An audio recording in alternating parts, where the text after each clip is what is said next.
Playing old school Dungeons and Dragons, basic expert. My name is Iken. I'll be your dungeon master. So thanks for joining in. We're gonna go over how to play it real quick. So it's very easy to play this game, right? It's Dungeons and Dragons. It's a tabletop fantasy role playing game about adventurers who go out to hunt monsters and treasure for gold and glory. The goal is to live to tell the tale, right? You are all joining in as players. As players, you will take on the role of adventurers, right? The soldiers of fortune, mercenaries that will go out and try to take on risky jobs for high rewards, right? Gold and glory, right?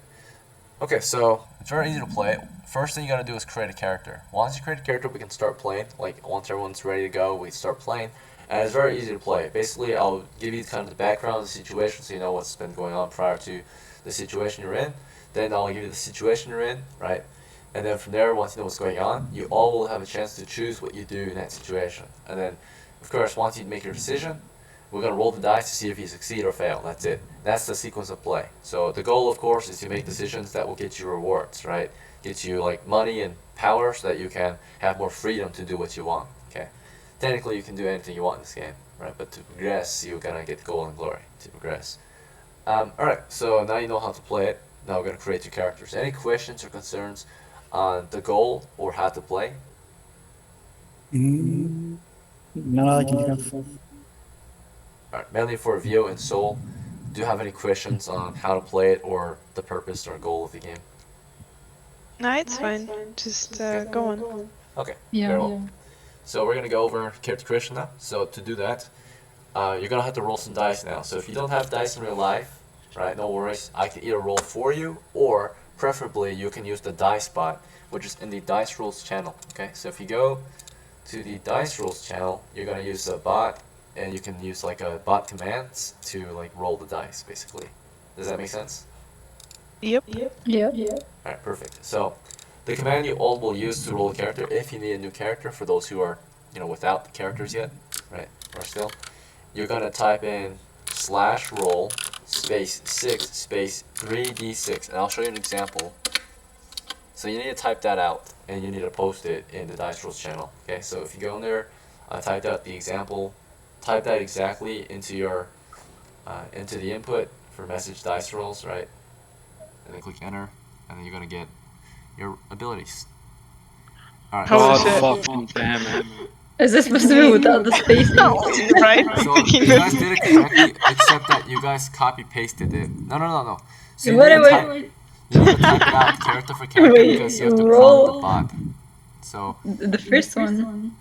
you did it correctly. It's just you have to type it out character for character because don't listen to Kyle. 6, Um, he's not giving you this 3d6. call. No. What the fuck? So you need to do it how Soul did it. Soul, you did it correctly. I'm actually gonna cry. Alright, so it's very simple. It's like a calculator. You have to put it correctly, right? So type it /roll. There you go. Soul did it perfect. Good job. Alright, so do exactly what Soul did, Vio, right? You have to type it out. I did! If you Jesus copy Christ. correctly, it's not going to work. Wait, /roll what? /roll space 6 space 3d6. So copy my command, do it how Soul did it, right? Perfect, good job. Alright. Okay. And Father, you need to do it too, I think. You need a new character as well.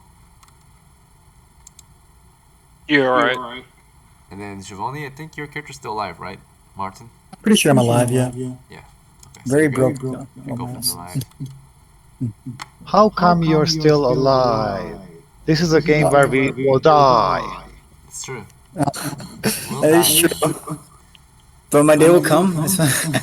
Probably today. Until then, we'll tell your stories. Jesus Christ. Loki, is there also a website? Alright, so good job. Thank you guys for rolling your scores. The next thing we'll do UTF. is copy them down. So I'm going to use these record sheets to copy your scores down real quick. So just give me a minute or two. Let's see, we're going to start with Soul. So to explain the ability scores, they reflect how capable your character is at adventuring. Okay. Basically, their strength, intelligence, wisdom, dexterity, constitution, and charisma, and they're rolled in the listed order. So whatever you rolled determines, your scores. And that order I just mentioned. Okay, so basically, Soul, your character, she's pretty strong. She's not very smart. She's not very wise. She's very dexterous. She's decently constituted, and she's very charismatic. Okay. What the fuck is dexterous? Charismatic. Oh, that's me for real, for real. Okay. Yeah, that's like charm in real life, or persuasion. Oh, Leadership. so am I gonna use like seduction in game or something? Whoa! It's already You working can on me, try that guys. if you want. You Thank can you, try thank it. you, You thank will you. have a better chance at it since you're charismatic. Alright. Vio, for your character, she's decently strong. She's very smart, very wise. Decently quick, But decently constitute. Oh wait, yeah, that's Vio, right? Yeah, so. And I decently do have a charismatic. question. Yep, what's up? How do you know how good they are? I mean, I see the numbers, but what's the max score that you could have gotten on them? Yes, max score is 18, that's a +3 bonus. Any score that you see is 9 through 12 is normal, means you're as good as everyone else. Below 9 means you're worse than everyone else. And above 13 and up means you're better than everyone else, right? Like you're one of the best.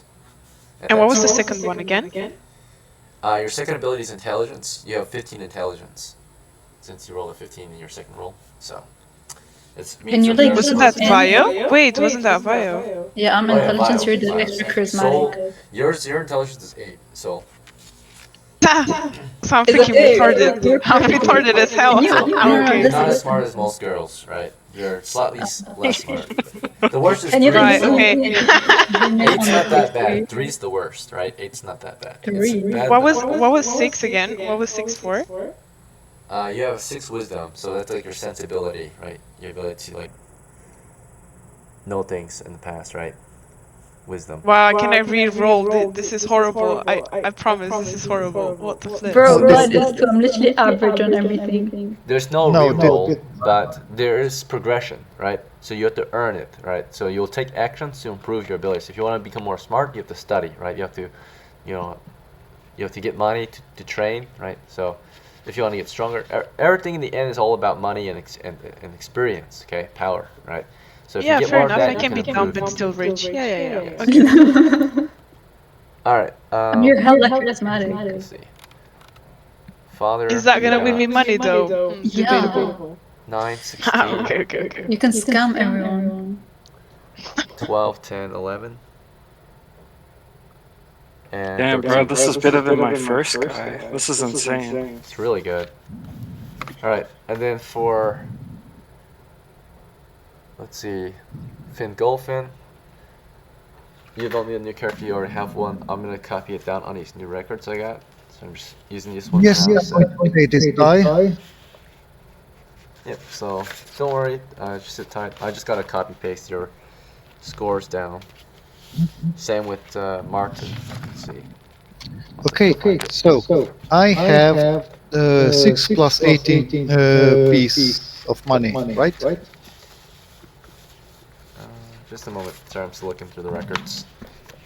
Okay. Okay, I found Giovanni at least. Let's see if I find Finn Golfin. Nice. Oh, there we go. Alright. So Can I just make a random character again without it counting? I just want to see what I get. sure, yeah. Do it. Okay, thanks. But yeah, go on with Yep. explaining. Alright. So Okay. Giovanni. Oh, I thought we are going to do the purchase now. Okay, then that is later. Okay, then this character as his. Yeah, right now I'm transferring your records to these new sheets I have.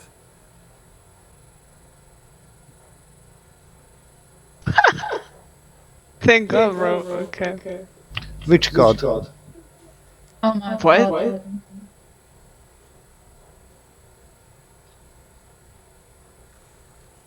But Loki, can you send a picture with all the like attributes and shit? Because I'm not gonna remember which one this is. Yep, I'll show you. Charisma. You can screen I copied it. I'll send you it's the tiny, thing, I and you can cannot just put your read numbers that. into it. Okay. Alright. Right now I'm just copy pasting everyone's scores down. Let's see. Alright, so the next task, or the next step for character creation, is to pick your class. Alright, so your class basically is your role in the group. the set of skills that you'll bring to the table, right? Naturally, you guys have no experience at your job yet. You haven't done your job at all yet, right? So your characters won't really have Whoa, any benefits. can you be nicer about that? Thank you. Sorry. Yeah. So, overall, though, right? You do know, or I will teach you what you need to know. Tell you what your job is about. Your characters have training. You know, they know what to do. They know their job. But once they gain some experience in the field, that's when they'll benefit, right? From yeah, they'll benefit from it all. So we'll start with start here with Kronos here. So Kronos, you've got a very high intelligence and charisma. I'm gonna recommend Magic User to you, but what class would you like to play? Give me Paladin. Paladin? Okay. Yeah, technically you're interns, that's why you don't have XP. Yeah, exactly. So naturally, you're assuming the role of Paladin.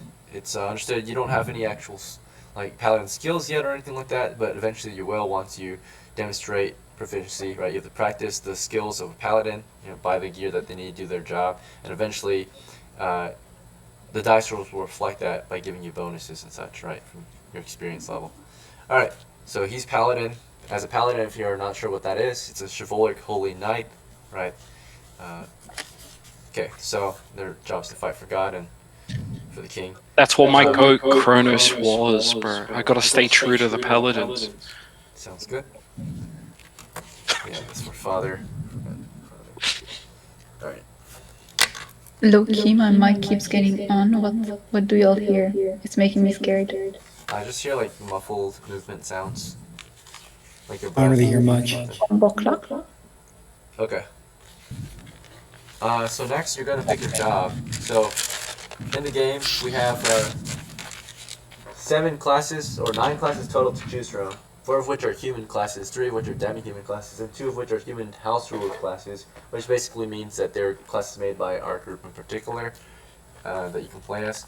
So in the standard rule set, we have only 7 classes, and they are there. Cleric, we have cleric. We've got. Sorry, just a moment. Make sure you guys can see this.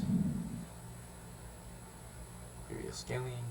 Okay, so yeah, we have cleric, we've got dwarf, you can play an elf, these are demi-human classes, a fighter, halfling, magic user, or thief. And then we also have 2 household classes, which is paladin and ranger, not in the standard rule set. So, Vio, it's your turn. Your character is very smart and wise. It's recommended you play either a magic user or a cleric. Other good options can include any other class because you have no flaws. Why? Oh my god, I'm flawless. That's crazy. What's the difference between them? Magic users use magic; they're the best at it. Clerics, they use the power of God to compel evil. They also get some magic too, but it's a different kind. They get divine magic. Magic Now user. make me a witch. Okay, so you're a magic user. Sounds good.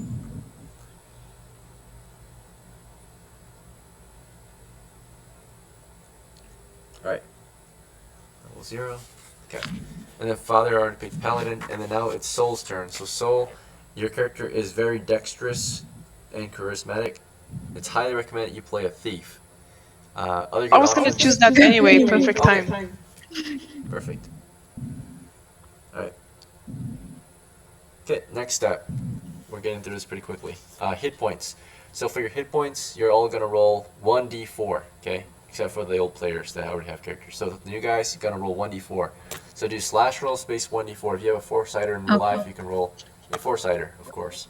But yeah, do slash roll space 1d4 to get your hit points. Hit points reflect your character's resolve, their willingness to endure, of course, damage and adversity, right? Things like that. Wait, would I still have to... Wouldn't I roll 1d8? You're level 0 at the start, so you're gonna roll 1d4. Motherfucker. Alright, bet. We don't say that word here, we say Oedipus. Akira don't care. Akira do what he wants.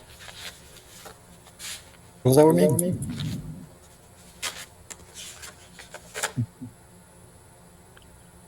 I got 4. You got a 4?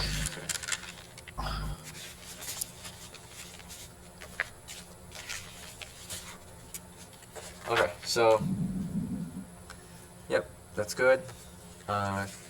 What, Soul and Vio, what did you get? Oh, then what did I wait? Wait, do what? Roll the dice? Yes, Yeah. so slash roll space 1d4. You're generating your hit points right now. So this reflects like your character's toughness, right? Their grit, resolve. I got 3. Wait, what did you? Oh, 1d4? Yeah, 1d4. 3 isn't bad. I have 2 HP. Guys, why did I get the least? This isn't fun. You got 4. Okay, That's good. there is only one kind of bad character sheet. Person who has low dex, so they cannot do ranged, and 1 hit point. Yeah, that would suck. Alright, so you both did pretty decently. Like, you all did really good. You got maxed out, nearly. So, or all of you mostly got like the higher end of hit points. Okay, so Vio, you have 3. Your adjustment is 0. Adjustment comes from Constitution, right? Constitute your. Soul, your adjustment is 0 as well. You got 4. That's good. Okay. So next, we're gonna roll your money to determine your starting gear. This is probably the longest but most important part. So if you can get through gear really quick, you can start playing sooner, right? Like I said, this game goes at the rate of which you guys make decisions. So for gear, you're gonna roll 3d6, okay? So 3 6-sider. So you slash roll space 3d6 to determine how much starting money you have to buy gear, okay? Adventuring gear, okay? So go ahead and roll. Fuck, I got 11. Okay. Well, we get that. That's 110, so that's good. Oh, wait, hey, did we change the campaigns? Yeah, there was a. You haven't been here for a while, but there's been a few updates since we last started playing. We're still doing a copper-based shit. time, but the whole equipment list has changed a little bit. So. Wait. Did we lose someone? I think so. Soul, what did you get? And View, you have to roll 3d6 when you're ready. I got 7. 7? Okay. Got 8. Alright. So, Soul, you got 7? Yep. Okay.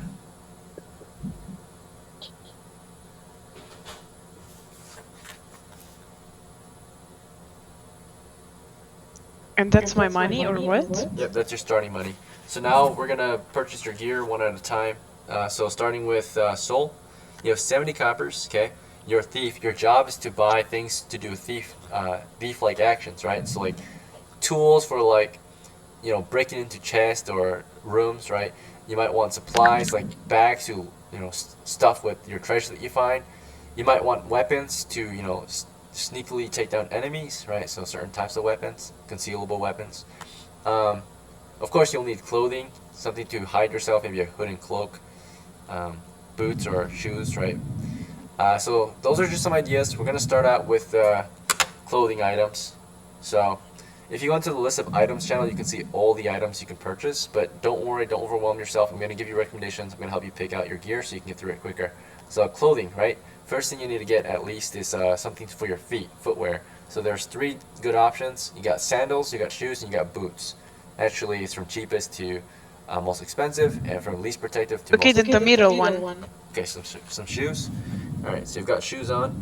Now you need something for your body. Okay, so it's recommended. How much did that cost? It costed 10 coppers, so you're at 60 coppers left. Okay. Okay, So okay. you need something for your body now. A tunic is recommended. There are more female-like clothing if you're interested. Tunic kind of, you know, either or. But if you want something more feminine, there's like you can get I think a robe or a kirtle, or maybe The cheapest one for dress. that looks feminine. Okay, a dress is 10 coppers. It's the same Okay, price as a tunic.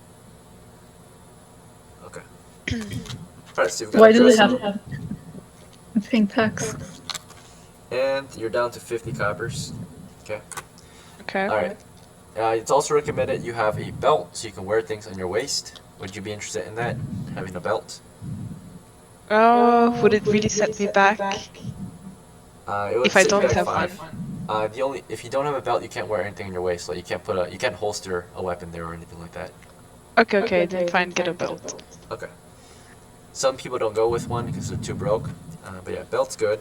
Also, another thing you might want, it's not as important, but headgear. So like a hat, a hood, or a mask to protect No, your I'm face. fine.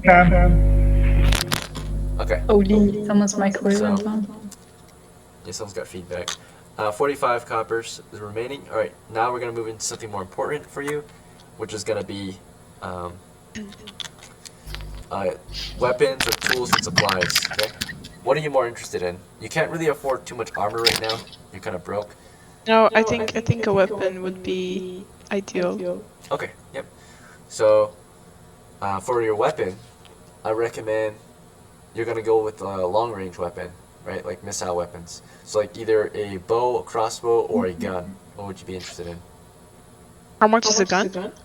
The cheapest firearm is a fire lance. It costs 10 coppers. The most expensive part to buy in guns, though, is ammunition, right? Gunpowder and bullets.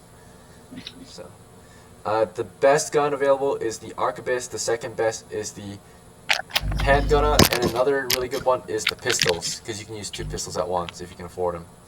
So, pistols are 50 Which one? coppers. So, yeah, Okay. you can afford that. 15. 50, 50. What you Oh, can yeah. afford is a fire lance, which is 10, or you can afford a handgunner, which is like a early German firearm. It costs 25. I'll The get that one, arquebus is- 25. Sounds good. You got the handgunner. So basically, it's like a long wooden pole with a metal cannon at the end, right? So handgunner. It's a very small cannon for a bullet. All right, so that only costs 25, so you're down to 20 coppers left. Now you need to buy ammo for it.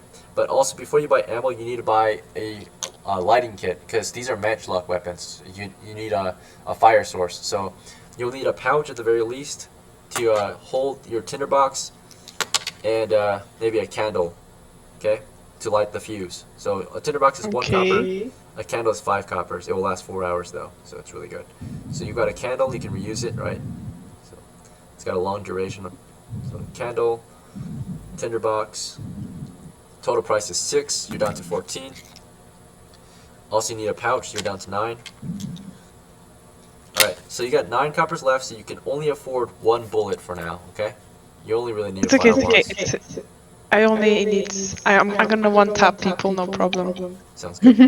Yep. And then you have 4 coppers left. With these last 4 coppers, you can buy some tools or supplies, or you can save it.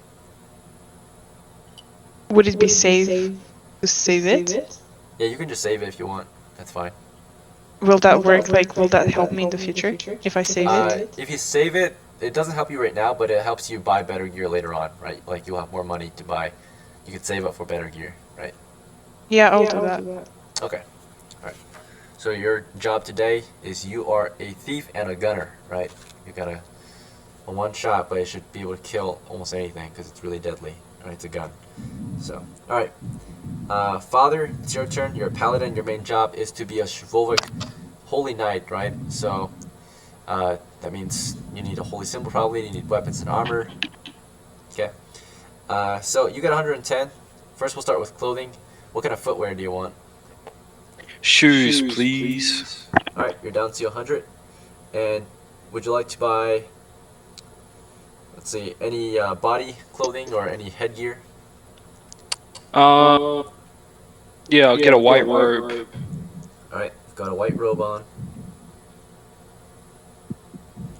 Okay. You want a belt? What's the belt for? Holstering things in your waist. You know, like tucking an axe in there, putting your sheath sword on there, keeping your clothes together. If Would you don't I think- be able to put arrows in it? Not really, unless you have a quiver. You can holster the quiver on there, right? Otherwise, you have to carry the quiver by no. hand. So. Yeah, sure, I'll get a belt. How much Belts is a are very belt? versatile. They're only 5. Okay, that's not too bad. Alright, so you got a white robe on, you've got a belt on your waist, you've got some shoes on. Would you like headgear, like a hood, or a cloak, or a mask, a hat, a coif? Ooh, how much is a mask? 5 coppers. If you want it to be like a bigger mask, like a heavy mask, like hooded mask, then it might cost you 10, right? Let me get like a white mask. That'll do. Okay. So like it's a white medieval mask. Covers your face. Hell yeah. Alright, or hood. Like masked hood, yeah, so got your masked hood on. Let's see. Alright, so let me check how much money you've got left. 100 minus 10 for the robe, so 90 minus another 10. So we're at 80 coppers left. Did we lose the girls? Did they drop out? Nah, Kyle joined, but then he left. Oh, okay. Alright. Okay. Yeah. So Guys, anyway, we have names, bro. The girls. the new players. Mhm. Alright. Okay. We only ask because a lot of times new Not a players are name. more finicky and they drop out earlier. So, and you're the only new players. You two. So. Alright. I am cute. Let's see. Well, we've got 80 coppers left. Let's go into weapons then, or do you want to go into armor? You need a holy symbol. No. To Yeah. do that, possibly in the future at least. So, a wooden one is 5. A silvered one is 25. Fuck. Silver can also do damage to like powerful undead, whereas wood can't. Okay, yeah, we'll go with the silver. We aren't going to meet any powerful ones, so pack a grenade instead. Nah, I would rather play it safe because yeah, I'd still rather take the silver because you never know, man. Vampire, ghost. Not Are we still in the kobolds? Or did I miss our favorite stuff? we're doing kobolds and maybe kobolds. cows. The last group went after hobgoblins, but encountered undead instead. So, Okay, so yeah, we're smart. all right, Yeah, I still go with the silver Holy Cross. good to go. You've got 55 coppers left. What weapons would you like, or tools and equipment, supplies? How much is the bow and arrows? Depends on which kind. Do you want a normal bow or a crossbow? I'll go with a normal bow. Okay, there's 3 sizes, or 4 actually. There's short bow, long bow, composite bow, and war bow. I think the only ones you can afford though are the short and long. I'll get a short bow. Okay, so short bow cost. Okay, that shouldn't say 1 gold. This should be 1 silver. That's a typo. But yeah, short bow is 1 silver. So 10 coppers. You also need a quiver, which is 5, and you need arrows. So let me check the arrow cost. Okay, so 5 coppers is 10 arrows. Okay, so total price is 20 coppers. Is that fine? It'll come with 10 arrows, 1 quiver, and 1 short bow. Yeah, I'll take it. Okay, sounds good. Any other weapons? You're down to 35. Nah, I'm cool. Alright, any other, do you want siege equipment? Do you want tools, supplies? Do you want bags? Anything else? How much money would it cost to make sure that we have rations? Okay. 3 pounds of rations, which is enough to feed 1 person for 1 day, is 1 copper. Okay, so, 1 set of rations, 1 copper. You need a bag to carry rations, though. So, if you want to feed the whole crew for a day, possibly, there's only 4 members right now, so, it would only cost you 4 coppers for 4 days of food. Yeah. Rations. Okay, wait, so how much would the bag cost and how much would it be for the rations? So a standard knapsack or sack costs 5 coppers. If you want something bigger, like a satchel, it would cost 10. If you want a backpack, it costs 20. I think. Or maybe it's 15. Double check. Can he share the backpack with me? Okay, so Think so. Yeah, backpack is I 20. mean, you share the food, so Wait, backpack is 20. Yeah. I guess I'll spend my money making sure I got a backpack and making Food? sure we got rations. Yeah. Okay, rations. How many rations would you like to purchase? One set, two sets? One set is to make sure that feeds all of us, right? Once. Okay, so you want 4 sets to feed, because everyone eats one set of rations. A set of rations is 3 pounds. So, all right. So you want 12 rations total, like 12 pounds of rations, which feeds all 4 of you for one day. Wait, there's 5 of us. Or there's Yeah, 5 of we'll us? get 5. Okay. Sorry, 5 sets. Then. Yeah. Okay. So there's 5 bucks. there's Since 5 when? of us. You two and the 2 new players and the 3 old players. Okay. Virgo and Giovanni too, right? Forgot. Yeah. Discount it. Okay, so I'm rations thinking 15 costed 5 coppers total. All right, so you spent. So you're at 15 now, I think. Do I need anything else? Or you're at 20, I mean. Maybe a grenade. Would you like How much is Oh, it for? yes, bomb everyone. Yeah, do you want a grenade? Medieval shrapnel grenade. Just like a little clay pot with some gunpowder and shrapnel and a fuse. Please do. How much would that cost? Would that be enough? It's 10 coppers for now, at this time. Just 10 coppers. Yeah, then I'll get that. Someone else can carry it though. Okay. You might want to give it to someone with a tinderbox. I guess your gunner would be the best person for it. Alright, bet. Yeah. So.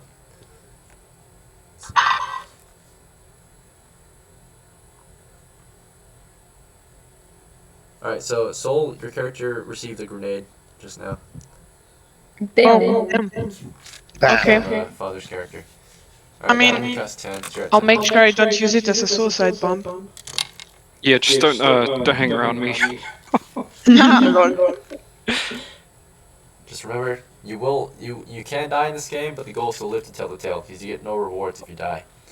So, all right. That means you'll basically waste your entire time if you die, right? Like everything is gone. All right. Vio, it's your turn. You have 80 coppers. Or actually, before it's your turn, Father, did you want to spend your last 10 or you want to save it? I'll save it. Alright, sounds good. Vio, as a magic user, you need to focus on, of course, purchasing gear to help you use magic in the future, right? So you don't have any magical powers yet, but you can, of course, work toward that. You can purchase some gear that will allow you to use magic. So magical scrolls, for example, can be used by anyone, basically. So let's go over those real quick to see if you can afford any. I'm going to check real quick. Low key, do I need to buy clothes or can I just like cast a magic spell that gives me clothes? It will probably be cheaper to buy clothes than to use magic, because magic is super expensive to do, right? Bro, bomba clap, bro. Right. You know, that it's a supernatural power, right? So it's very valuable, very rare, and scarce. So I need to become rich. Alright, so a scroll of sleep, for example, costs 20 coppers, so it's pretty affordable. So you can buy like sleep scrolls. Sleep scrolls are very powerful. They can take down a large group of enemies. I'll show you all the spells you can, all the scrolls you can purchase in a moment. But before you buy any scrolls, we're going to focus on buying you some clothing. The cheapest clothing you might want to get is a robe. It covers your entire body. And then you might want some shoes, and then you might want a belt. Is that okay? Yeah. Do you want any headgear, like a hood, or a cloak, or a hat, or anything like that? I mean, aren't I already getting a cloak? But you got a robe. Robe is different. Yeah, but the robe has a cloak. A robe has a hood, yeah. A cloak is different from a robe, though. Cloak is like only for your back and sides. It's like a coat that goes over, and it also has a hood too. So you would have a double hood. So you don't need a cloak. One hood is You already enough, have- guys. Yeah. So you got a robe, you got a belt, and you've got shoes. All right. Total cost is 25. Okay. So you're down to 55 coppers. Okay. So since you're the magic user, you're probably gonna focus on magic stuff. So before you can buy any magical scrolls, you probably want to buy something to put them in, right? Like either a spell book or a satchel a case of some kind, a scroll case, right? What kind of container do you want to keep your spells in? Keep them in a A tome? book. Okay, sounds good. So yeah, it's not a normal book, it's a tome. It's like very durable, very protective for your spells. Like it's probably made of metal, or if not, it's magical, so got some good durability. Alright, so a spell book, empty spell book with no spells in it yet, like just the case, right? I think it's 25 coppers, yeah. Damn. You got 55, so it would cost you 25, you would be with 30 left if you buy it. Damn. Guys, what is this economy? But it comes with not just the case and not just the pages, it also comes with ink and quill, right? Okay, So, okay. like full kit, right? So it's magic user's kit. So essentially, I can write my own spells. Yep, you can copy spells, you can create them, right? Yeah, you can map, you can take notes, right? So it's very helpful to have a spell book. That's why it's so expensive, though. Alright, so you've got one. You've got 20, 30 copies left. You can afford... So a random magic scroll costs 10. A chosen magic scroll costs 20. Okay, so I'll show you the spell options that you can purchase. Alright, so scrolls are one-time use, by the way. Alright, so... That's amazing. But you should be able to afford them. Alright, so here's the arcane spell list, if you can see my screen. We have 12 options. If you pick, right, then it costs 20. If you take a random one, which you roll for it, it costs 10. Right? Can I like... Leave. Wait, next to this thing, what else am I supposed to buy? You might want weapons, but, I mean, you might not need weapons since you're the magic user. Your job is to use magic in the group, right? Right. Wait. Is my option like just a book, or can I get like a wand? That might be more expensive. So, you're better off with the scroll. Like, rods and staves that are actually magical and have spells in them cost a lot of money. Bombukla. And they're also heavier, too. And a scroll. Scroll's just a piece of paper, right, with magical runes. But why does it matter if stuff are heavy? Because you have a limited capacity. And especially as a woman, you can't carry as much. You're lighter weight, so your body weight What the determines how much you can lift. fuck? Okay, but like, does that also change the fact that a woman has more yin or yang energy, so then we're stronger as a magician? Yeah. Okay. That's fine. Then why did he give me the bomb to carry it if I'm so weak and whatever? Petite. Because you're Got already the, light, right? You've So got if the, you what's it go- called? You got the fire starter and the gunpowder. Yeah, You have it doesn't everything. have that. I see. Yeah, so that way you can So, like- specialize in one thing, right? So he'll focus on doing his job, you'll focus on doing your job, which is being the gunner and grenadier. His job would be to use his bow and arrows and to compel evil, right? Okay. And then Vio, your job is to, well, it depends on what you buy. You want to buy spells, Can I right? get like 2 mystery scrolls? Yep, it costs 20 total. Alright, so you're gonna roll for it. So roll a d12. Roll it twice though. So do slash roll space 2d12. Wait. Slash roll. And then? Base. 2d12. 2d12. Space 2d12. Yep. Slash roll space bar 2d12. Alright, you got 2 and 2, so 2 of the same one, and that one is Charm Person. So you have 2 Charm Person spells. I think that's Charm Person. Let me double check. It might be Detect Magic.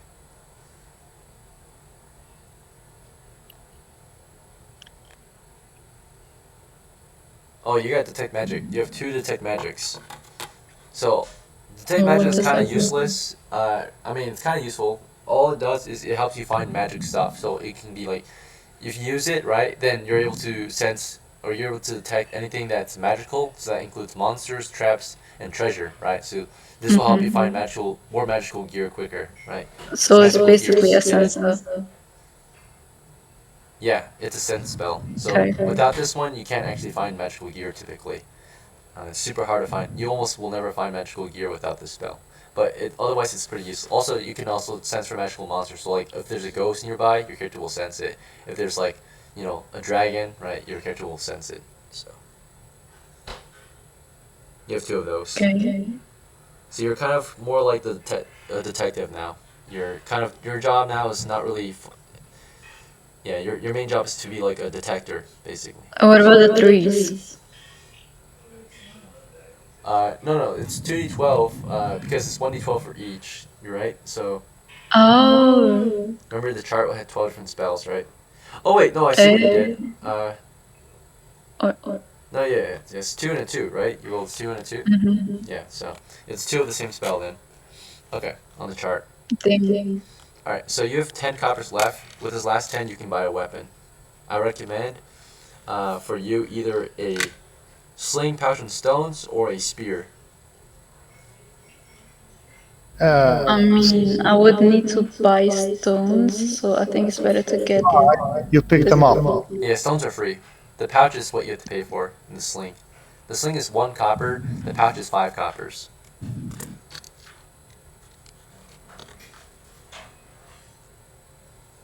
Pouch is the most expensive part.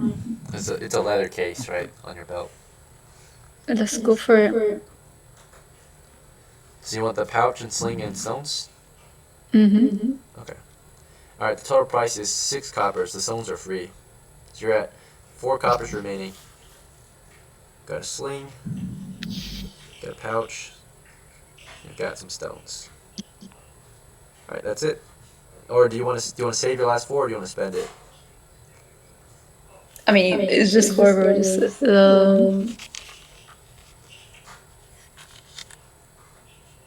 what could I get?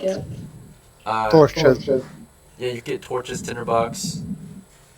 You can get ropes, bandages, tourniquets. Since you're a magic user, you might get let's see, supplies and tools to help you, of course, find more magical gear or deal with the supernatural. Maybe herbs. Maybe let's see.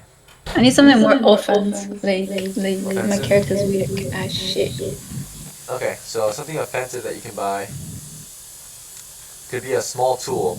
Would you like a small tool? Sure. Okay, so that could include like a small axe or a small shovel. Like this is like a hand-sized tool, right? So you can like a small axe, small shovel, small pick, small hammer. What kind of tool do you want? You can also use this tool to. Oh yeah, go ahead. I still have my slingshot. Low key, just save it. Or just save the money. Okay. All right. Thank you guys. We're almost done. We just gotta get the other 2 ready. There's only one more step for you 3. So the last step is to choose your character's name. Okay. So Soul, Father, and View. If you need more time, that's fine. But if you know what name you want, just tell me, and I'll write it down for your character. It's gonna be my name. Soul. Okay. So Soul is Soul. Yep. Alright, sounds good. And then Father and View. Need more time. Wait, is this a new campaign? No, it's the same campaign, just slightly different rules. Okay, then I will pick Akira, Okay, sounds good. Kronos' younger brother. He's here to be king. Very well. Sounds good. Alright, View, what about you? Can you put mine as Biocha? How do you spell that? Like Vio and then PGAE. P. C. PGE. TGE. Sorry. It's okay, guys. Vial.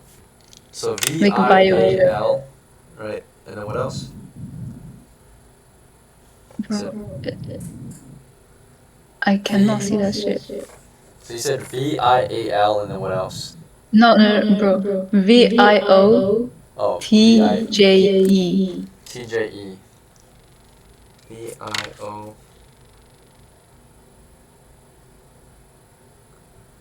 TJE. Viocha. Okay. Okay, sure. Alright. We have to get Fingolfin and Javoni ready, so we'll start with Fingolfin real quick. Let me copy down your record just a moment. Alright, so. Oh, it's not here. Okay. Alright, so Fingolfin, you are. Also, do you want to pick a class? You've got 80 experience points. I supposed to have 42 experience points, or not? It says 80. Why 80? 42? 80? Yeah, 80 on my record. Wow, that's a lot more than expected. Is that enough for a class? Not yet. Since the cheapest class to become is the thief, and they only need 600 points. Okay, so how much copper do I have? 24? You have 14, it says. 14. Yes, Okay, 14. I'm going to need 2 torches. Okay, so you have 12 left. Do you want a tinderbox with that then too, so you can light the torches? And how much is that? 1 copper. Okay, and I'm going to need for a grenade the frag one. That is what I mean. That is Shrapnel. one. I am going to have 1 copper after all this. Okay, so, yep. And then all this stuff you'll stuff in your sack since you don't have a pouch yet. Hmm? Okay. So let me just copy this down real quick. So Okay, we have, I'm done. alright, perfect, yeah. Thank you. Thank you.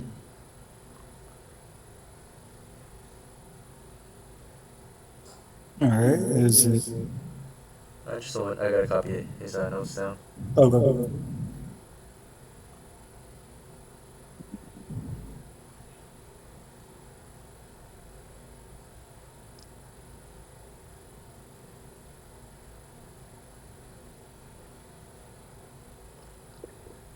By the way, you already had a grenade, so you have 2 grenades. It looks like. Oh my god. There's never enough grenades. Yeah.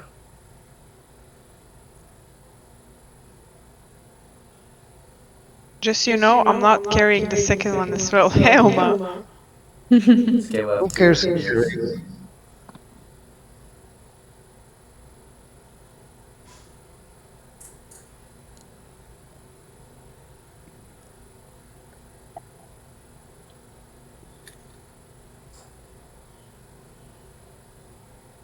Okay.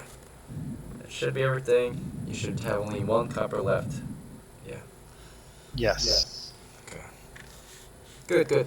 And then hit points, you still have only 2. Yes. And then what class did you pick? It's going to be some kind of rogue. Okay, thief. Sounds good. Yep, that's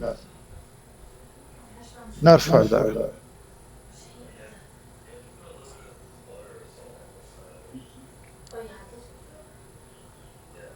Okay. Alright, now it's Giovanni's turn. Just gonna copy your notes down. Giovanni, you've got 17 coppers. You own a gamson, remember. sandals, and spear. You've got 17 Yeah, I coppers. don't. How much is a shield again? I remember needing one last time. It's 10 for a shield, a normal shield. I'll take a shield then. I'll have 7 coppers left. Alright, sounds good. Anything else you want to buy?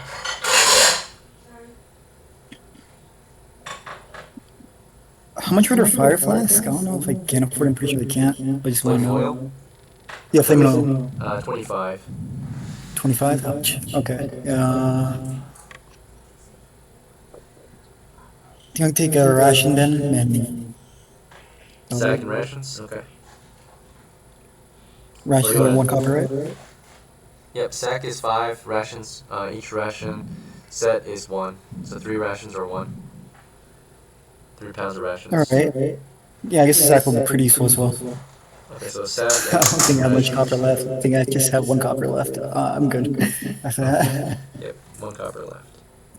Yeah. I don't think I can afford anything with that.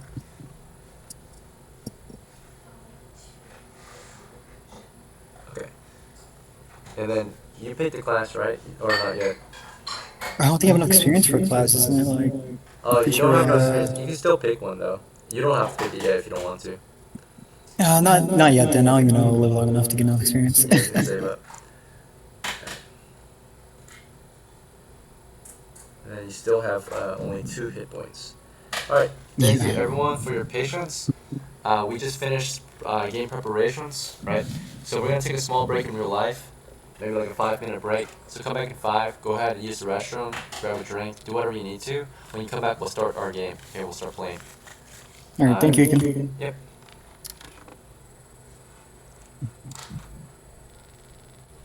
There's this poltergeist in my room. I have been fighting for some time. Now I have to do the finishing blow. What? Sorry, did you say Portuguese? Yeah. Are you playing fucking Phasmophobia or something? You see it in his room, but nobody talking about real life. Maybe he is playing Phasmophobia in real life. You know, this is how you figure out what ghost it is, by playing D&D. Yeah, that would be pretty cool. Well,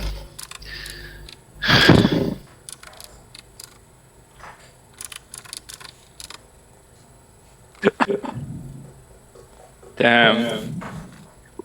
so Son. ghosts are normally incorporeal and non-magical things go through them. So once I had a cleric who blessed one of his body parts to, yes, seduce a ghost.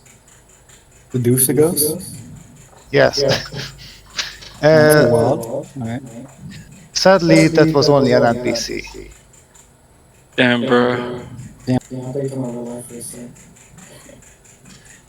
That guy's playing like the freaky version of Phasmophobia. I wonder what the game would be called in. Oh, you can't do anything.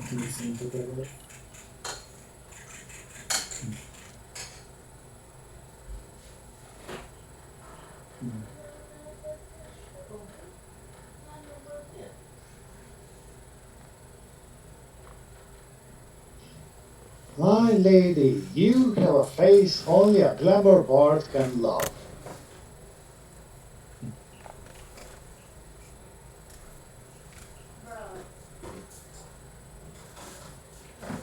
So mysterious.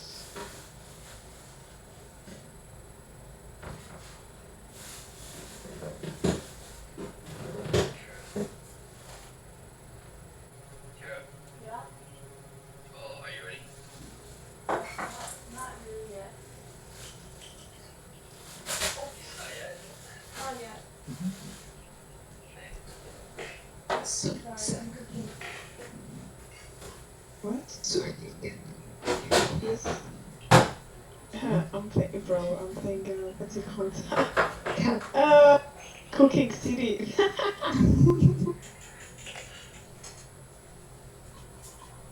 Honestly, I should have studied.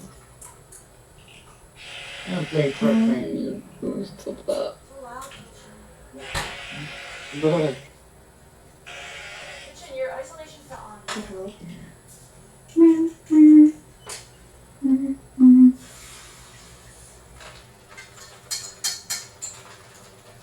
It's already so late. I hate this shit. What's the time? 10. Oh, good God, man. Do you have job tomorrow? No, I was supposed to have it 2 days from now, but it doesn't. I have my exams, so I can't really do that. That's nice. Not really. I would rather work than have an exam, but sure. I mean, you don't have work. Look at the positives. I mean, I can always not have work if that makes sense. I can always tell him, nah. I don't feel like it. Yeah, something like that. But I don't know how people close board genuinely. What the fuck? I really don't know. I'm playing this Trackmania map. It is like 32.433 seconds long. That is the world record. I have 33.565, so over a second slower. I'm on 852nd position. Usually there's kind of a smaller gap, and there's like 100,000 players recorded. So Hey. I got like top 3 in a crab game map, so yeah, 9.37 seconds. So hey, that's pretty cool. That was like 4 years ago though, so yeah, I'm washed.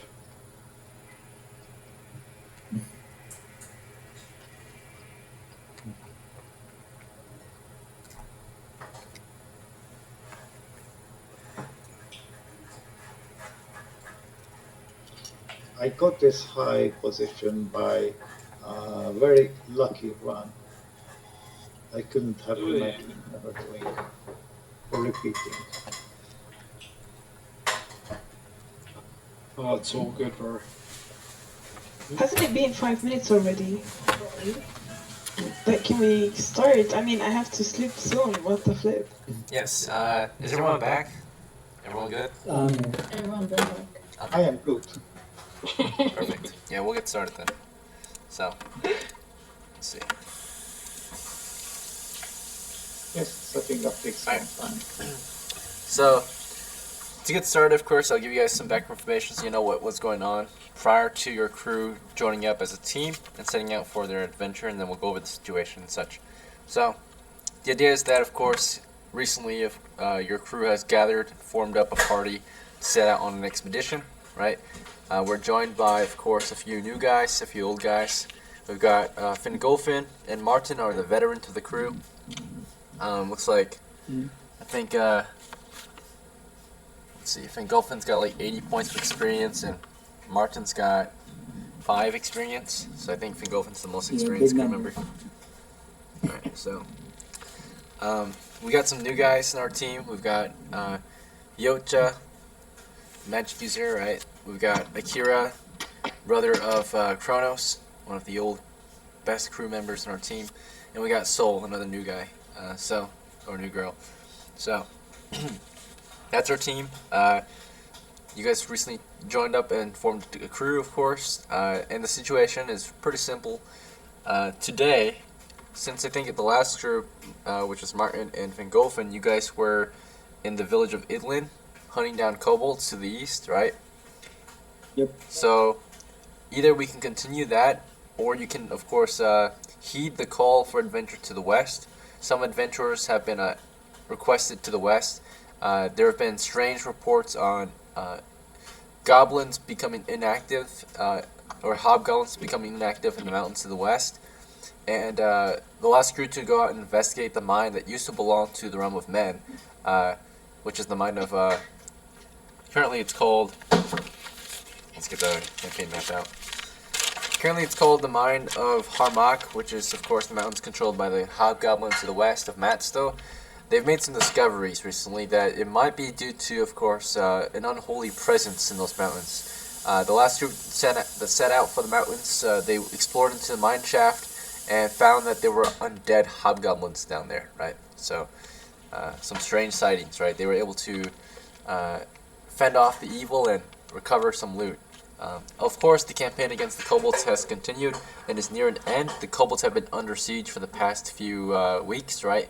And they're soon to be crushed. We're in their territory. We got guys, who are currently positioned in the trenches surrounding their fortress, their wooden hilltop fort. So the kobolds are on their, they're they're the last in their line to defend their territory. So the war is nearly finished. If you guys want to help end the war, right, you can do that. That's where you're currently, or depending on what you want to do, will determine your starting location. So you all will have a choice, right? And of course, if you don't want to do any of those suggestions, you can try something completely, different, right? Up to you, right? If you want to do something else, as long as you're doing work, adventure work to progress in the game, you should be good to go. Okay. Wait, Alright. so there's a war with the kobolds again? Or did I mishear? Yeah, you might have not been here for that, but a new war began with the kobolds to the east, the kobolds of KEIRAN, right? So the inland territories have declared war on the kobolds to the east, with the support of Mogulin, actually. Inland has set out to the east. The war, of course, has rules to it, though. The job is to just destroy the enemy, the resisting enemy forces, and to, of course, capture or liberate the civilians, right? So, capture and then liberate them from their rule, right? So, the only reason why the war began is because the kobolds set out to hunt down the settlers once again, right?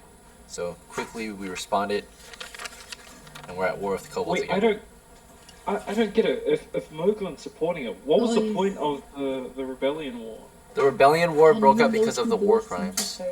Remember, there were war crimes committed by the last crew, so that people were paying taxes to find mercenaries and adventurers that were not exactly doing things in their favor, right? So they were all for, of course, fighting the kobolds in the beginning, but of course, then things became corrupt, right? There was a lot of corruption in the government, so they decided to protest and rebel, right? So Okay. they're Yeah, not, I get it yeah. now. Yeah, so What did you say, Bio? Also, can we like get a simplified version? oh yeah, simplified version of the situation. So today you guys can either go hunt kobolds, which are small. No, I heard that. Like Okay. from this point going on. Oh yeah. What do you guys want to do as a team? You all have a choice, so you all get to choose what you want to do. These are pretty close to dying, right? Oh, so. Yeah, we could get some free XP and go fuck them up. Nice job of it.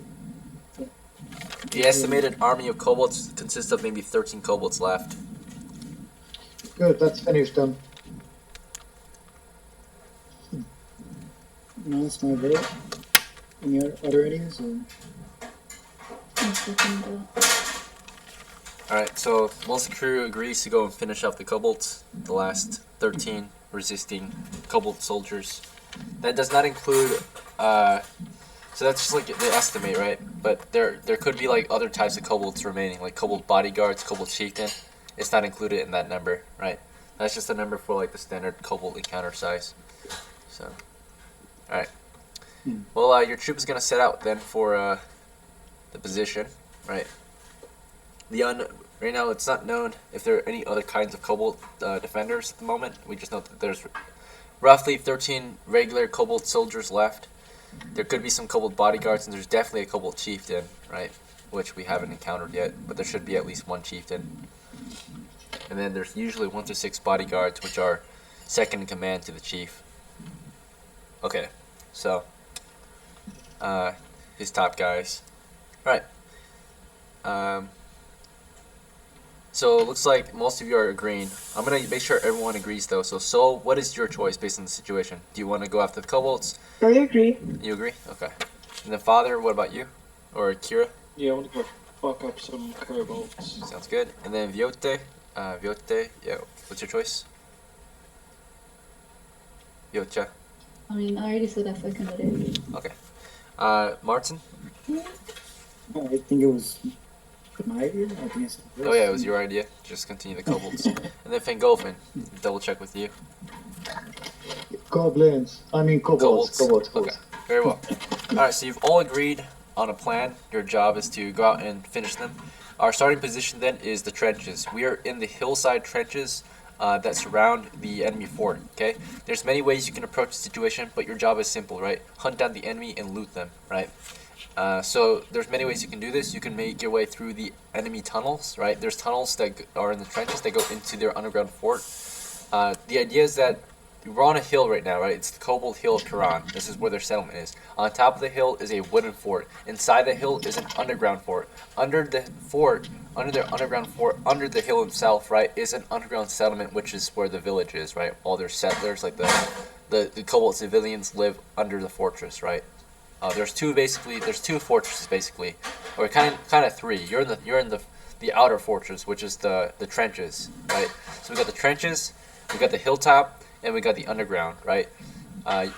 You can enter the underground through the trenches though, because there's a tunnel system, right? So there are 4 known ways to enter the underground fortress from the trenches, which are the 4 different tunnels: the west, north, east, and south tunnel. Okay. Do you guys want to use the tunnel system? That if you do the tunnel system, you're basically a tunnel rat, and it's single file for the most part. So it's kind of good if you have a small crew, right? You can attack from multiple sides if you want to, right? Since technically only it's single file, so you might have like 2 guys enter from one way, right? 2 guys enter from a different way. Go from one place, it's faster. If you want a more direct approach, you can also just, as a group, you can just rush up the hill and charge the fort itself. That's almost suicidal though. The enemies might just shoot you down as you run up the hill. But yeah, those are the 2 known ways you might, of course, encounter the enemy. Do you guys have any other ideas on what you want to do? How you're going to attack the kobolds?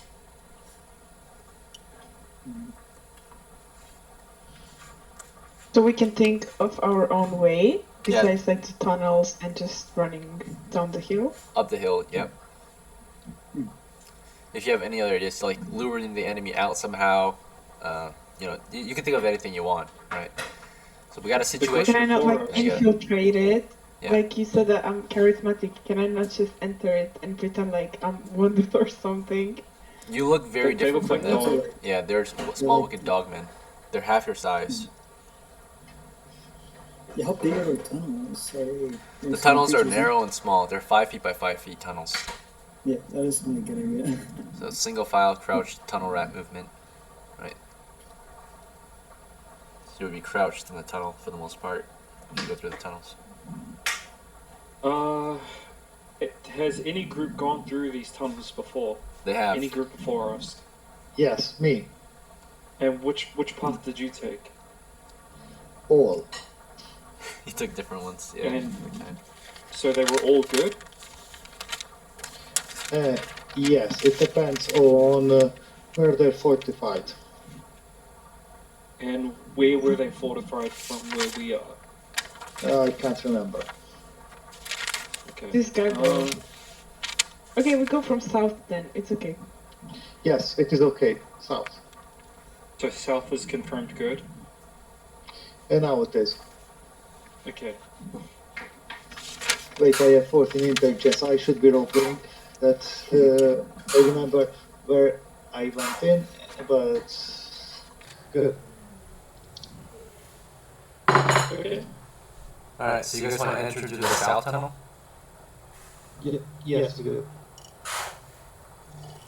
Alright, so to be advised, although we have access to all the tunnels at this time, 2 of the tunnels have been collapsed only because we are low on manpower. So the only tunnels that are currently open, they can dig up the south tunnel for you, but the only ones that are open are the western and eastern tunnel. Western, of course, because that's where our siege camp is, that's where friendly territory is. East, because it's the rear end of the enemy, right? So Okay, left. west is, of course, friendly lines. So if you were to retreat, you would retreat toward friendlies, right? East would be like behind enemy lines, so that's the most dangerous position to attack from. North and south are the flanks, right? They're currently closed off though. They've been collapsed. That way we don't have to defend multiple positions, right? Okay, go from west friendly. Okay, this is the most direct entry. We actually have a map of the western side. So this map here was drawn up by one crew. They mapped out the western end a decent bit, right? As you can see, when you're in the trench, you can see about 30 feet in with the light of day pouring in. And the first 10 feet are clear. The next 10 feet have side passages going north and south. The next 10 feet past that continues east into darkness, right? And deeper into the enemy underground fort. It's understood that the north side has a booby trap. The south side was clear last time we were there. Yeah, so you guys want to take this one? Do we all agree? Gurgle, or Yep. can go from Yep. that one? Yep. Yep. 2, 3. All right. In that case, before we head in, do you guys want to take any maybe precautions? Maybe equip some weapons, torches, things like that. I mean, I have my gun on me, right? It's gonna stay with me all Yep. the time.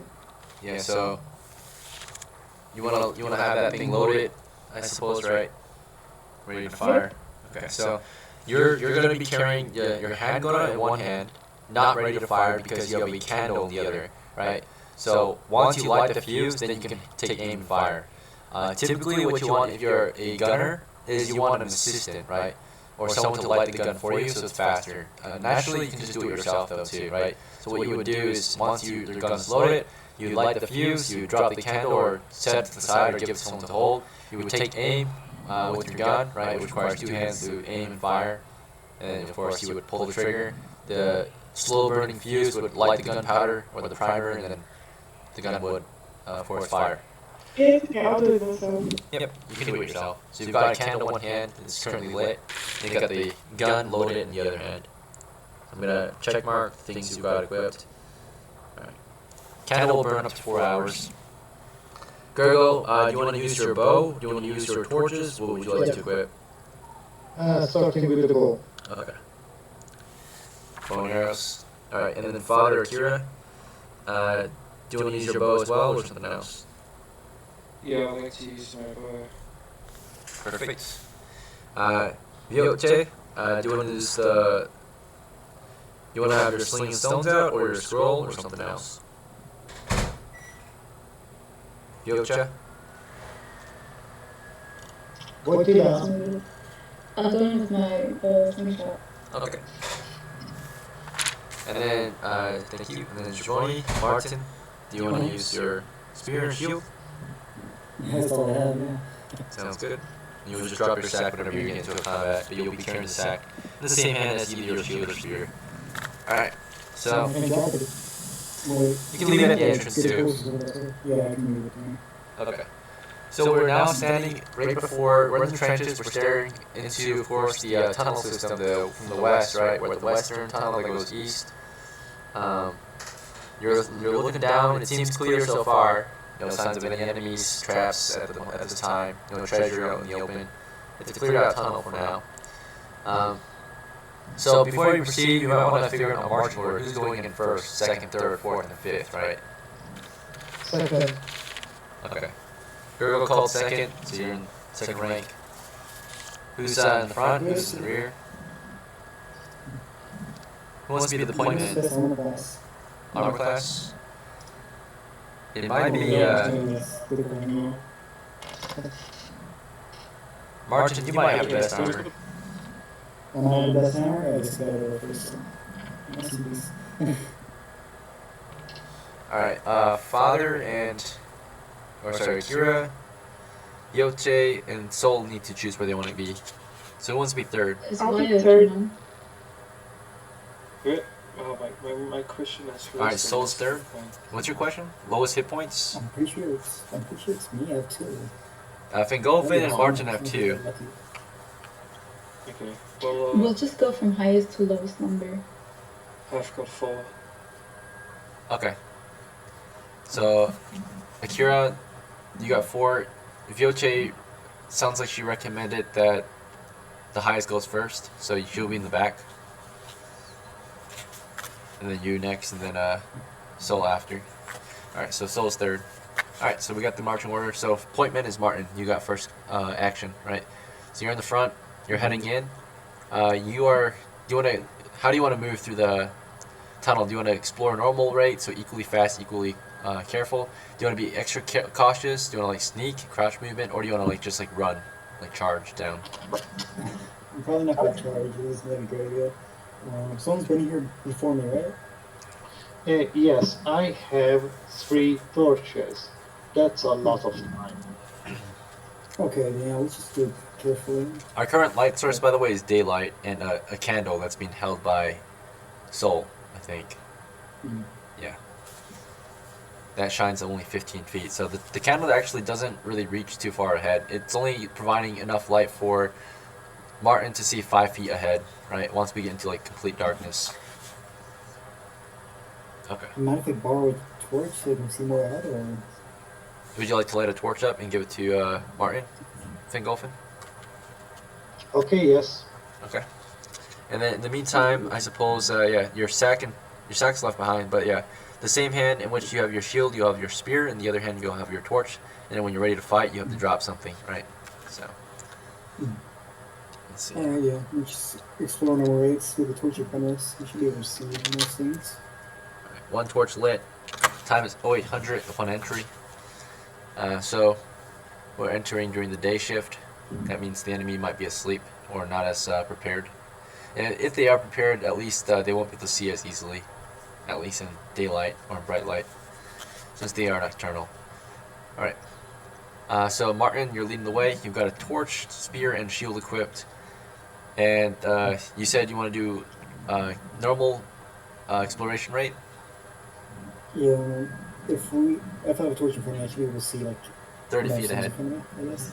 Yeah, 30 feet ahead. Alright, so at That's this long time, enough for me to not get by a trap or anything. yep. If you want, you can also prod the floor with your spear as you move. Yeah, I'll do that. That sounds like a good idea. Okay, so, yep, the shield hand that has the spear, you will kind of use that to prod. The other hand has a torch, which you can't carry near your shield because you will set it on fire possibly. So that one's in its own hand. Alright, yeah, so you're somewhat encumbered, but yeah, you try your best. You prod ahead with a heavy spear hand, right? Yep, and your group is advancing east through the tunnel. Single file, crouch movement actually, but normal speed, so you're not extra slow or anything like that. Let's see, rate of movement. We're about medium encumbered. We're moving through an area that has been mapped out before, so we're somewhat familiar, so we can move 3 times faster. So 60 feet every 10 minutes is what can be explored. Exploration assumes careful movement, observation, and mapping, right? So this helps you identify any threats as you move more easily. Alright, well, you're moving up down the tunnel. You're approaching that first set of side passages north and south. There's one to your north, one to your south, and one to the north. You can see there's an open pit there, about 10 feet down that pass. Otherwise, it starts to veer off to the northeast. If you look to the south side passage, that one just continues southeast. It seems clear. You can see some damage along the cavern walls, like corrosion. It looks like crumbled pieces of the wall. What was that? Oh, is it like odor? There's a bit of an odor to the south, I suppose. It smells a bit like I mean, like odor, so odor as in like has more age to it. older. Yeah. Both tunnels are about the same age. It looks like neither tunnel looks newer or older. They look about the same. Yeah. So they're not newly dug up or anything. So it's pretty dusty, pretty dormant, right? It's been here for a while, it looks like. You see some like fresher damage though to the south, right? So this damage was done not too long ago, maybe like a few days ago or something, right? It's explosion damage, right? So you can see like shrapnel in the wall, right? Scorch marks on the floor. Otherwise, the tunnel continues to the east. The rest of the crew seems to just be following you at this time. Which way do you want to lead them? North, south, or east? Or do you want to do something else? North, south, or east. East has the most damage to it. I assume that's where the crew was last time. Yeah, the south one has the most damage. I mean, the north one has a booby trap and also some damage there. You can see some explosive or, shrapnel damage to the north as well. So both north and south are damaged. East is the only one that's clear of damage. Probably the clear one then. So that's where no one's been in. For sure. Head east? Yeah. East. Okay. As Martin leads the crew east, Fingolfin, do you want to just continue to follow Martin or something else? Yeah, I'm going to follow him. Okay. So it's your turn. As Fingolfin and Martin are headed east, further down the passage, what would you like to do? I agree with what he said. Okay, just follow Martin. But I just wanted to say, I mean, I did want to try this game because it did sound interesting. but I didn't think it was gonna be like this. And Wait I till think you it's gonna die. go on for a long time, and I only have like 20 minutes left, and then I have to go either way. I didn't know it was gonna take that long. Oh yeah. It can take a while sometimes for preparations. We're in the gameplay section right now, so as soon as you guys kill something or find some loot, you basically won, right? Do you want to push on a little longer, or do you need to head out right now? I still have to do some preparations for tomorrow, so I think I'm gonna head out. I'm really sorry though. Okay. Yeah. Yeah, no worries. Maybe you can join us for another day. It's okay. Thank you for explaining though. Yep. Thanks for trying it out. Have a good night. Good night. Take care. Vyota, are you still good to go, or do you have to head out too? I think I'm gonna go too. Okay. Yep. No worries. Have a good night. Good luck, boys. Thanks for trying. Yeah. Okay. So as Martin and Fingolfin lead the way, Kira, you can see the new guys on the team. Along with you, you're new too, but they're probably newer. They have no relations to adventuring yet, right? Unlike you have a brother. They have chicken feet or whatever. They cold feet. They leave, right? They're scared. So, Well, do you want to continue or something else? fuck yeah. Okay. Yeah, I want to continue to. Well, I guess I'm fine. I have to. Yeah. I mean, we could at least try to pick some of them off. All right. Yeah, we can at least get some. We don't have that many people now, but we should be able to handle some of them. Oh At least god one. damn it, she's got the fucking bomb. Well, we still have 2 more, don't we? Yeah, Fingolfin's got some. Yeah, let's take that. You're going to take that bomb back before she leaves. Yeah. Right. We can do that, so why not? She's not going to come back and play this game anymore because, it I took a thought you lot. mind giving the grenade back. Yes, she's giving the grenade back, or else. No, I mean, they're leaving, but I suppose if you want to go get it back, you can ask your NPC character. She might be willing to give it away. She's an NPC Hey, now. can I get the... Yeah, sure, I'll be like, hey, can I get my bomb back that I paid for? Right. I'm sure she would be okay with that, so. Hmm. You did pay for it. Alright, you got it back. She doesn't seem like the type that would be against you. Okay. So, grenade's back. Do you want to give this grenade back to, or you want to give it to Fingolfin then, since he's the grenadier, or do you want to hold on to it? Hold on to it, please. I do have my own, and 2 of them. Yeah. Okay. I'll hold on to it for safekeeping. Yep. You keep it in your backpack for now, since you don't have a Yeah. pouch. Alright, so your team, despite the early losses of a morale drop, right? 2 guys fled, or 2 girls fled the team. You guys push on anyway. Okay. So, yeah. Looks like Father or Kira, you follow the other 2 further east, past the side passages, right? You look down the side passages, they were empty, no signs of enemies, but who knows, right? Do you guys want to leave security behind here? Do you just move on? Leave security? Do we have like extra people, or we have to like a trap down or something? Yeah, I mean, if you have booby traps, you can set them down, right, for the north and south. But they are a threat to your team, possibly, because if there are enemies to the north and south, they could possibly ambush or flank you or cut you off from escape, right? There are friendlies at the trenches, though, so if they do push out, the friendly NPC troops can assist you, right? They won't go in, but they will assist from the entry. I doubt the Kolos are gonna go out. I assume they would have just. If they are gonna attack, they're probably just gonna come behind us and attack us. Kobolds are We're known, inside better. yeah, to attack. Kobolds are known to use, of course, underhanded tactics because they are a smaller and weaker foe, physically. So, right.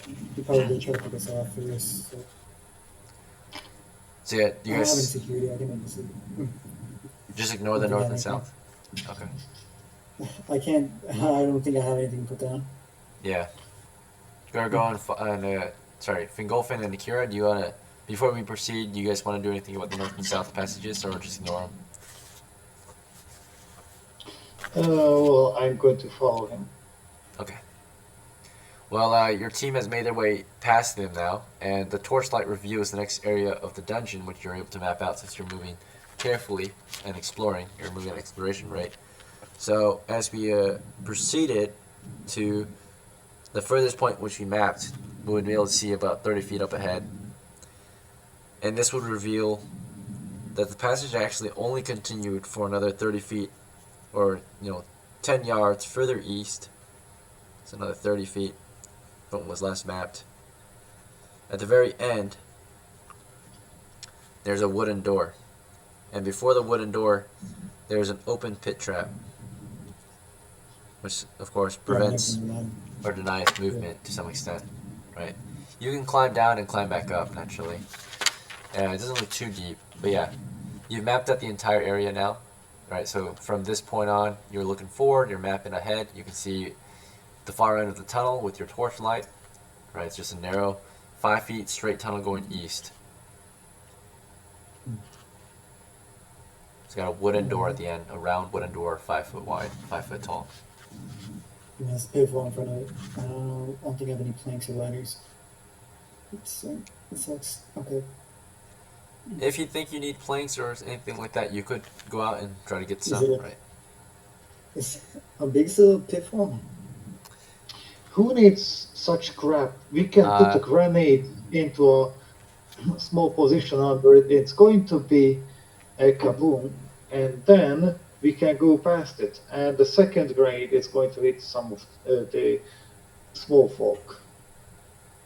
Very simple. That's not a bad idea, I guess. Worst case scenario, collapse on us. We just got step further back. Yeah, I mean, I would rather it not collapse on us. So you guys could do that, but I'll be all the way back there. Alright, so moving forward, do you guys want to head out and get some more supplies? You want to just push forward with Fingolfin's plan, which is to, frag the position, or something else? What's the plan? Yes. I think fragging position might be very interesting, to say the least. Wait, my question is, do we know what's on the other side of the door? Probably kobolds. They're probably gonna wake up. It's daytime now. Yeah, they're probably gonna wake up as soon as the grenade explodes. So, like, this is like their room, pretty much, that we've just stumbled across. Yes, I'm confirmed, but it's a bootstrapped door that's closed, so I assume there'll be someone in there. And that was like an armory. And if you're too afraid to push the fragments of the door side, I have a 10 feet pole that can push it. Alright, and also, based on intelligence reports, this is also known to your crew, just to be advised. Your crew, of course, goes over their known intelligence. This map is kind of a scale, or a larger scale map, to some extent, of the positions outside, right? This circle in the middle, that's the hilltop fort. These dotted lines are the trenches. These little circles here, these smaller circles, those are wooden watchtowers from the pillboxes from the trenches, right? And that's also where the tunnel entries are, right? So you guys, these pillboxes were already blown up. They were already set ablaze and destroyed. So under the refuse, or among the refuse, is of course our new bases, our outposts, right? We've taken the destroyed pillbox positions, and we've cleared it out. We've got the access to the tunnel systems. Under the hilltop fort is the underground fort, right? They live under the fortress too, and these trenches also have those entries into tunnels. The tunnels lead into the underground fort, more than likely. So, given the scale of the map, given that every grid on this map particularly is 10 yards, 30 feet, right? Given this map here, this door should lead into, directly into the underground fort. Alright, so it's definitely the entrance then. Yes. Wait, the underground, doesn't that mean where we stumble right across civilians? So the civilians are not there. The civilians are under the underground fort. So it's 3 layers. Outside is the hilltop fort. Under the hilltop fort is the underground fort, which has entry points from the trenches and the fort, the hilltop fort. And then under all of that, right, is the actual underground settlement, the village, right, the caves. So, okay, yeah, I'm cool with that. I was just making sure it wasn't there. Yeah, you won't encounter civilians quite yet, but once you clear this area out over here, If you go under that, that's when you'll find the civilians. Oh, we have like lots of okay. So should we grenade door gas? Well, it should. We should blow that up and see what is behind it. Time to frag the position. yeah, I'm cool We with are that. 30 feet out from the position, so you guys might want to get closer before you toss a grenade. Yes. Maybe 10, I'm 20 going to feet closer. detect traps every 10 feet because I have torches and I have that pole. So if there's any kind of bungee trap before that, I want to find it. Sure, yeah. And the only reason I'm doing this is because we didn't bring a dog. Right, for triggering booby traps. Yes. I mean, we do have tools to help us. Like, trap detection with your eyes does work, but it takes forever. Like, if you have no tools, then you might do trap detection. But if you have tools, you might just use the tools, right? So, at the sacrifice of your tools. So, what he's talking about is trap detection. If you do trap detection, you might not even trigger the trap, right? Because you're using your eyes to spot a trap that is hidden. That means covered or concealed, right? Or magically somehow invisible too. So he's doing trap detection, but that will take a very long time. The fastest way to detect traps is to use tools, usually like a dog or a spear or a pole, right? Naturally, those things might trigger the trap, which might allow you to detect them, but they're a lot faster. So the consequences and the benefits is that it's faster, more dangerous, and of course, maybe, yeah. The other one is safer, but takes way longer. Because per the rules, it's a 10 foot by 10 foot area. Takes 10 minutes to carefully detect traps, you know. Yes, I have 3 torches. Okay. So we take your can time. look carefully. That's why I bought them. Sure, yeah. Yeah. Yep. So is speed things along if we all look at the same time? Yes, that's right. So You'll can I increase your leave the chances. walls already? Yeah, so you won't roll yet. I'll have to hear the decisions of the other crew members first before you roll. So, Martin, you're still point man, so I guess with Fingolfin's idea in mind, do you want to help him detect traps before you guys advance? Yeah, for sure. Alright, so you guys will take a turn for trap detection, move up 10 feet, then do it again, move up 10 feet, then do it again. Akira, you're further back. You can't really help too much with that since they're in the way, right? You need to have eyes on the position, and you have 2 people in the way, so actually how they do it is Fingolfin's looking over Martin's shoulder, basically, but you're even further back, so looking over Fingolfin, what you will see Martin, right? You won't see, like, clearly Okay. everything. So in the meantime, what would you think do? that Yeah. I would move with him, but just keep an eye on where we've just come from. Yeah, because we still have threat zones to the north and south, right? So. Yeah. Keep an eye on our backs. I'll just keep my my bow and arrow in my hand. Just stay ready. Okay, sounds good. Well, we'll check the first 10 feet then. Again, it's a 10 foot by 10 foot area you can check, and we're checking a 5 foot by 5 foot, or a 5 foot wide tunnel. So technically, I would say you can actually check about 40 feet of tunnel per 10 minutes, right? Because a 10 foot by 10 foot area is 4 5 foot by 5 foot areas, right? And if this is a 5 foot area, you can do 4 of them at once, right? In 10 minutes. So since you were about 30 feet out from the entry, you're just basically checking out the majority of the tunnel. It should only take you guys 20 minutes to fully examine the entire 30 foot length of the tunnel, right? Or actually, it's only 30 feet of tunnel. So it should only take you guys 10 minutes, yeah, not that long. So go ahead and roll d6 for trap detection. So that's for Fingolfin. Martin, Akira, roll 1d6 for listening for approaching monsters. Or whatever. You all are rolling a d6, 1d6. basically. D6? Oh. Yep, and in this case, you want to roll low.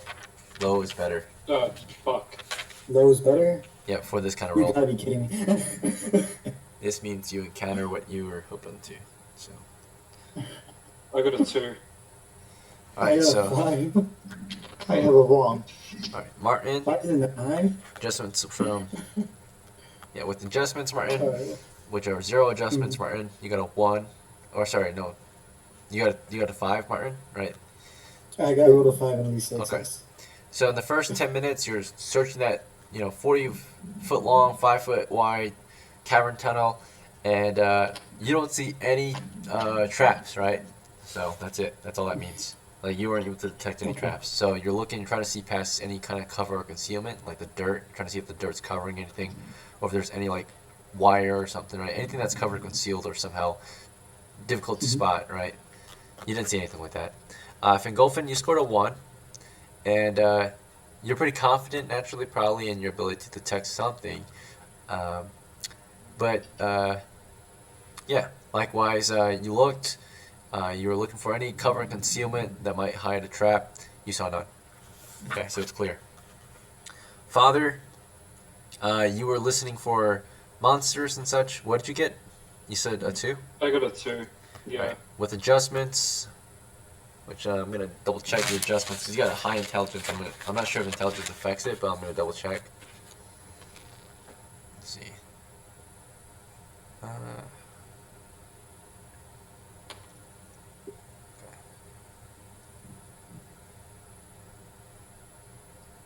Intelligence is for casting linguistic sensibility. Yeah. Okay, I will. Okay, so it's a +2 bonus or -2 bonus. I mean, so you're very good at detection, being a detective, and you're listening out for any sounds of monsters approaching. Let me see if there are any. First of all, at 10 minutes. All right, and you're quite certain, right? Naturally, you hear nothing approaching, right? You see no monsters, you hear no monsters, it's clear. So the first 10 minutes, or that 10 minutes went by, and traps were not detected, monsters were not detected. It seems clear. So you can advance, and you push the next, as you push, it's been visually cleared out, so now you're physically clearing it by prodding the floor, right? Martin can prod. So it should be clear, right? Given that visual was confirmed, it was clear by 2 eyes. 2 pairs of eyes. Alright, your team is advanced. Is that fine? Or do you guys want to switch up your action? I think I want to keep going like this. Okay. So yeah, you'll continue to be rear guard. Martin, you're gonna point man, lead the way still to the end of the tunnel. Okay. I have the highest armor class, so I should be taking the most risk. Okay. I think it's the most risk. And then Fingolfin, you're just gonna follow behind Martin still up to the door. I know. Alright, so this last 10 feet basically wasn't, or actually the entire tunnel was basically cleared, right? Because again, we determined you guys are able to do 40 feet. Yeah, right. So you cleared out the entire area. There's no secret traps or anything like that. It looks like no hidden traps. You see, of course, the not hidden trap, so the visible trap, which is of course just an open pit. It's 5 feet deep, 5 feet wide, and down in the bottom of the pit is muddy water and wooden stakes, right? So that looks like an infection waiting, right, for someone to step into. Yeah. And not just that, but also a wound, of course, to your foot, possibly. Past the pit, of course, you are able to see there's a ledge on the other side where the door is, right? So it's a round wooden door on the other end, right? It's currently closed.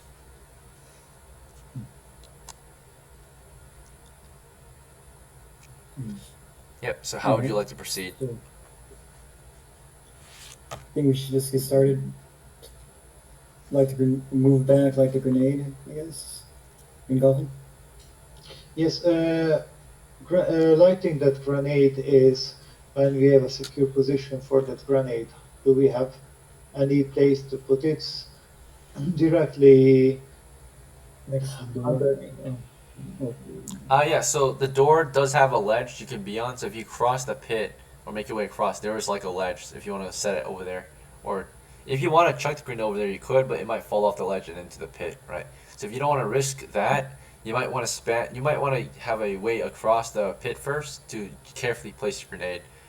Another way you can do it is you could climb into the pit, make your way across, get onto the ledge, or get close to the ledge, put the grenade down, light the fuse, then somehow carefully climb out and make your way out of there right before it goes off. That's kind of dangerous though, right? Because you might not be able to escape on time. Yes, the thing is that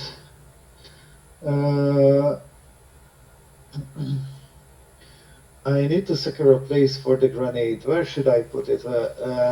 Just want to examine it where it could be carefully placed.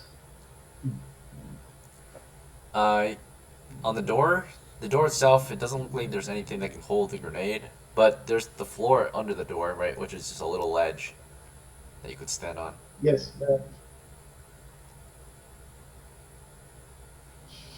So the main Yes. issue is Is there a way to wedge the grenade there?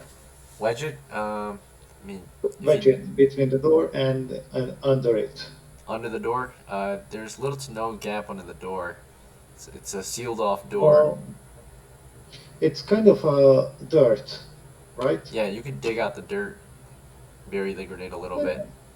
Yes, I'm going to slowly and very. Is it possible to very silently dig in this tunnel? I mean, I'm going to try it in the middle of the cavern where they cannot hear it, even if they listen. I mean, if you're digging right there in front of the door, it will make noise regardless, but if you dig slow, it'll make less noise naturally, but it will take longer. So you'll make less noise for a longer period of time. So if something's... Okay, I'm going.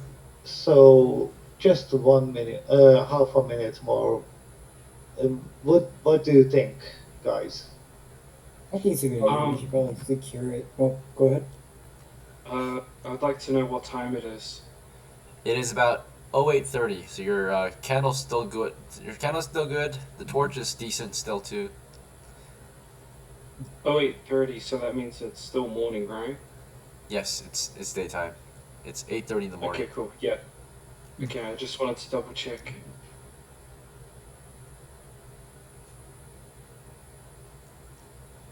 So, I think it's all a I good need. idea. Okay, I only need a socket for the grenade to be sitting on. Nothing special. Alright, well, there's no socket at this time. Would you like to dig one up? Slowly, just something that would make the grenade sit there. Nothing special. Okay, so how would you like to dig it? Do you want to cross the pit first and then get to that side and dig up a hole? Very slowly with an arrow. With an arrow, okay, sounds good. So, Well, very, very slowly, depending on how hard the dirt is. yep, the dirt's pretty compact and hard. From what you can tell, they, as they made this tunnel system, they had to pat everything down and, secure it, make sure it's nice and solid so it doesn't collapse in on itself. So there's wooden beams every 10 feet, helping to support the sides of and the ceiling of the tunnel system. Okay, then let's make a socket from out of my clothing. Okay. So You wanna if take you something? do stick and plate, that's enough. I'm going to put the grenade there. How is it triggered with the? There's a fuse. So you have to light the Okay. fuse with fire. Okay, I'm going to pick something from my torch, one of my other torches, that can possibly light it, and attach it to the end of my pole. I'm going to put the pole and light with the pole match the Okay, grenade, and then we move. sounds good. So, as Fingolfin's figuring all this out, in the meantime, let's hear from Akira and Martin. What are your characters doing? He's being the engineer. I think they're Right? still digging. Yeah. I'm still watching the back. Okay, Akira's, on guard. Martin, do you want to assist Fingolfin in any way, or what would you like to do as he's figuring this If out?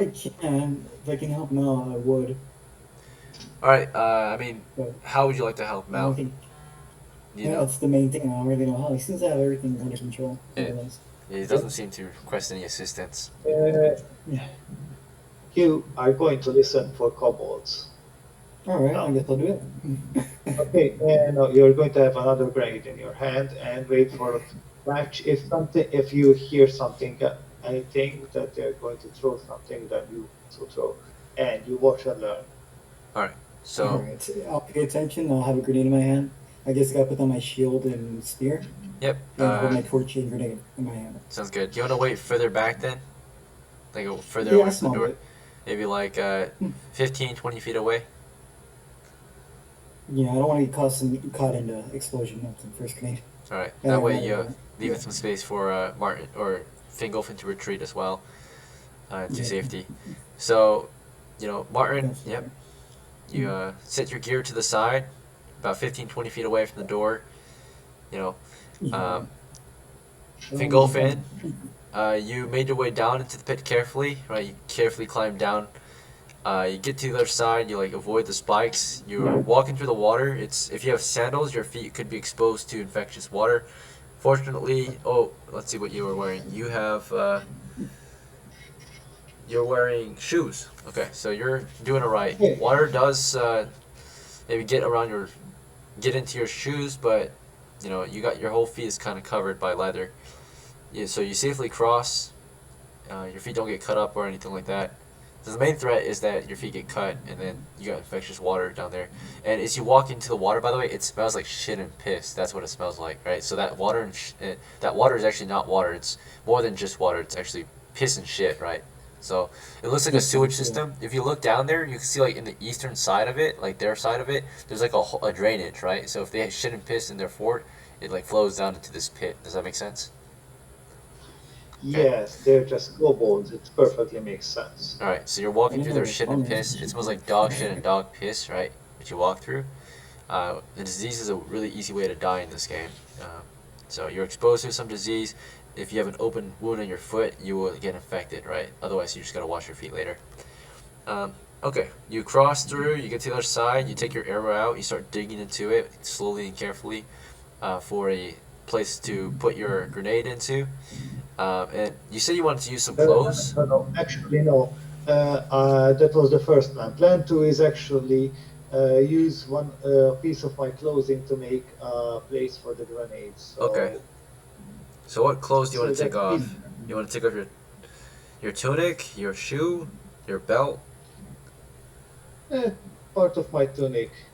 Okay, so you want to tear your tunic. This is an expensive piece of clothing. Are you okay with that? It cost you 10 coppers. You want to tear into it? Just a piece of it. Okay. So you're just using it to like help stabilize the grenade, I guess? Yes, there's a doesn't roll. need anything. They just hold the grenade in place if I manage to poke it wrong. Okay, sure, yeah. Yep, sounds good. So tunic is torn now. It's got a torn quality. So you tore up your tunic a little bit, you just ripped a piece off, right? You wrap it around the grenade so it doesn't roll around. And then of course you can climb out and eventually get enough distance with your 10-foot pole, get that torch tied to the end, and then of course light the fuse from a 10 feet distance, right, and then back up. And back up. Yes. Yep, so let's see. Now that being a second grenade as backing up. Now, well, before all that happened, of course, there is possible opposition, right? Mainly, of course, you were very quiet and very careful, of course, but there's still a chance that the enemy hears you right behind the door, right? So we're gonna roll to see if they heard you. It's a super slim chance, a 1 in 6 chance. Okay, so if you roll a 1, they might hear you digging, right? They'll know what you're doing. I didn't dig. Oh, you didn't I dig. just- Never mind. Okay, so you made little to no noise then. I guess that roll is for if you made noise crossing the water, right? Like splash sounds and stuff. If they're behind the door, they can listen for that, right? Any movement behind the door. They didn't hear you moving in the pit or anything. It was quiet. You got out. You got back to your crew. Akira, roll a d6 to see if you heard anything. I'm gonna check if there was any approaching monsters. Nope. Alright. See if you heard it. If you heard it, that means you're just ready for it. I rolled a d6. Okay. I got a 3. Okay. That's what mine is. You're on guard. You're looking and listening west. You see no or hear no monsters either, right? Vingolf, Martin is just kind of supervising, ready to assist him. Has his spear and shield in hand, or not spear and shield, grenade and torch in hand, ready to like toss a grenade further if need be. Fingolfin, of course, regroups. It looks like he's taking the torch from Martin, and he's going to tie it to the end of his pole, his 10-foot pole I think he has, right? So he's got a 10-foot pole, it's slung. He can take off the sling and use the sling to tie the torch to the end of it. And then, of course, with that, he will reach out and light the fuse from 10 feet, and then everyone backs up. After that grenade goes off, is the plan for Martin to toss his grenade in after, or something else? Well, until I see someone now. If you see someone, you'll toss it? If we see someone. You're backing up? Okay. So yeah, Fingolfin's in the front right now. He's gonna light it, back up, and then Martin, as soon as he backs up, do you want to like let him get past you and so you can be in the front again, or? Yeah, that makes sense. Okay. I'm gonna be throwing a grenade anyway. I don't want to hit him and have a grenade between us. Yeah, that's true. Okay, so yeah, so the idea is, Fingolfin, you're gonna light that fuse. You're gonna back up behind Martin. Martin's gonna get ready to throw his grenade if need be. As that's all happening, Akira, are you gonna continue to stand guard or something else? Yeah, I'll keep watch. Okay, very well. Let's see what happens. So the fuse is lit. We back up. The grenade goes off. Let's see if the door flies open. So there is a 2 in 6 chance it does not open, right? From the blast, because it's not a high explosive or anything. It's a medieval grenade, so all it is compacted gunpowder, shrapnel in a clay vessel, right? So it's also, there's a 2 in 6 chance it's a dud, right? So we have to check if it's a dud grenade. So first we'll check if it's a dud. It's not a dud, so we'll blow up, and then we're gonna check if the door stays strong. So 1 in 2 chance means the door does not blast open. Alright, it flew open, right? So the door blows open, shrapnel goes flying, there's a big blast, it's all smoky and dusty for a second. As that happens, I'm going to roll to see if there's anything behind the door. And to determine if there's something behind the door, like a guard or something, it will be a 1 in 6 chance that there's not a guard there, right? So if there's a 1, then there's no guard, right? Alright, there was a guard behind the door, or near it at least.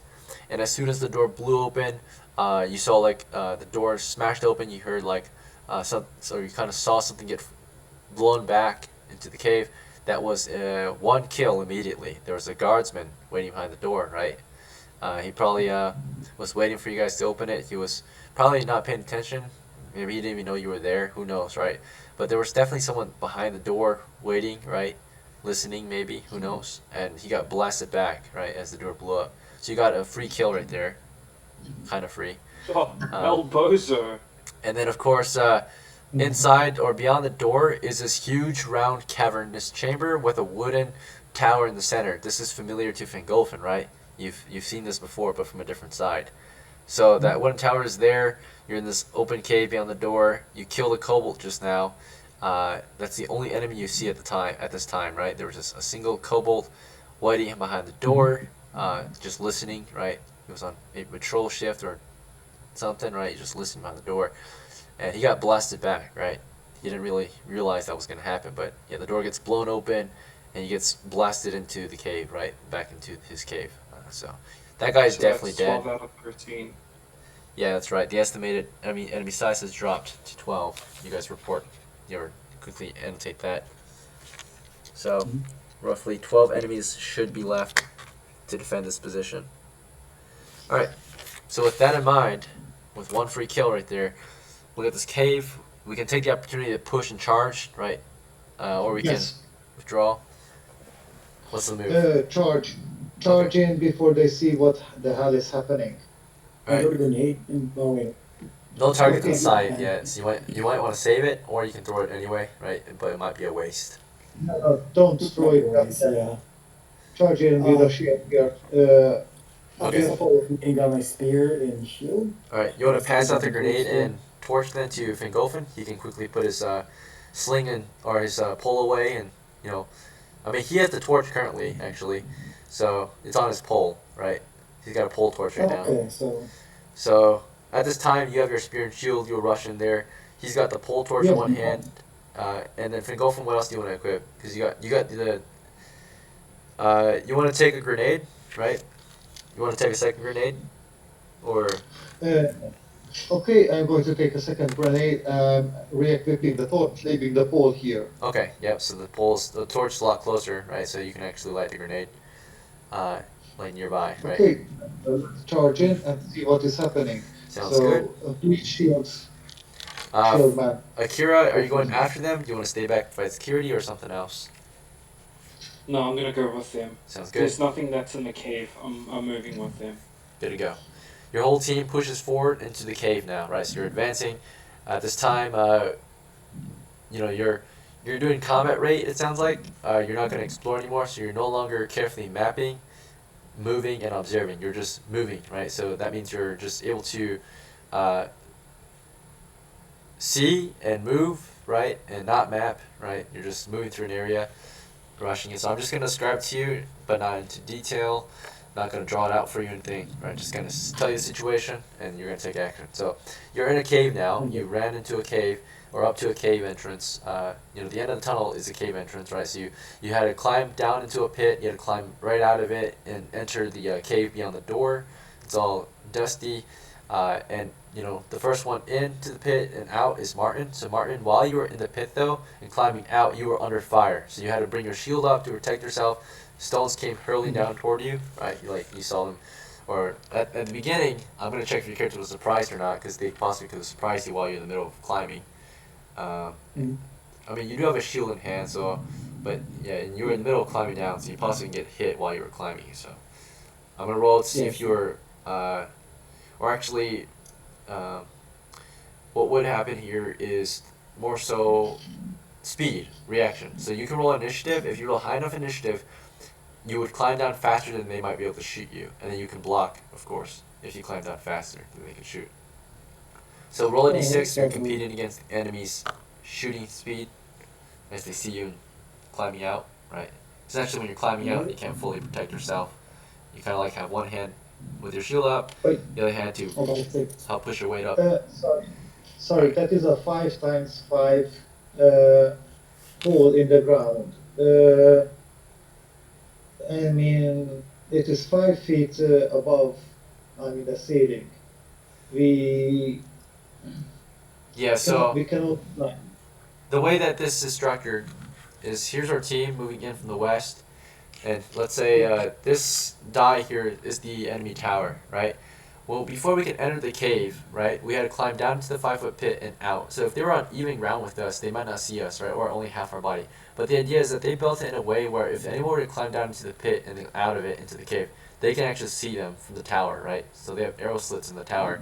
They'll rain down arrows on you, right? So. Forgot how low the ceiling is. That is my problem. So the ceiling in the tunnel is low, but the ceiling in the cave is tall, right? Because it's a domed cave with a tower, right? The tower leads into the fortress on top, right? So it's under the fort. So we cannot jump over that pit.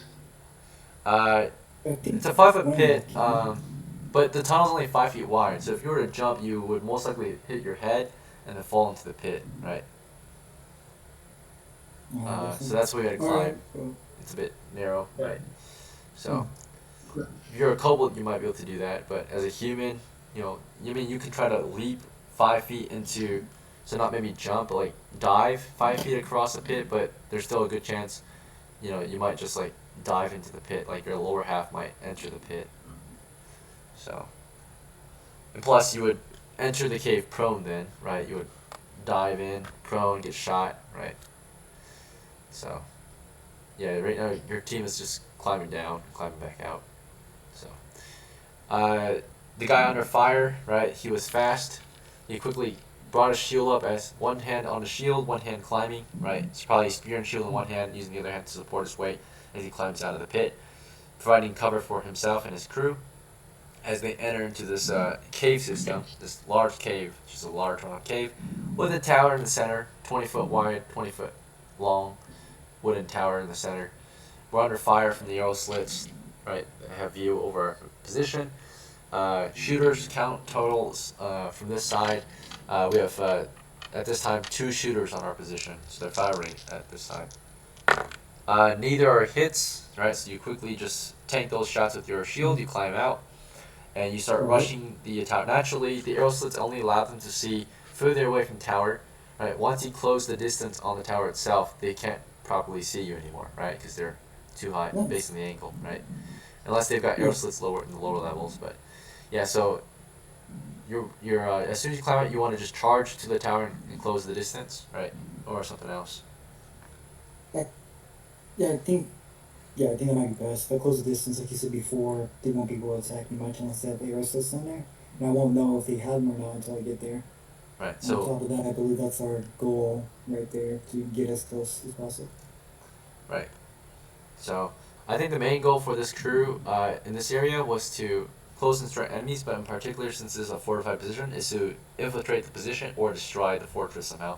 I think the last group, based on intelligence that you guys should know, in the reports, was they were actually trying to destroy this particular tower, but they failed. They only damaged one end, and this is a 20 foot by 20 foot tower, and it was not enough damage to collapse or set the entire tower ablaze, anything like that.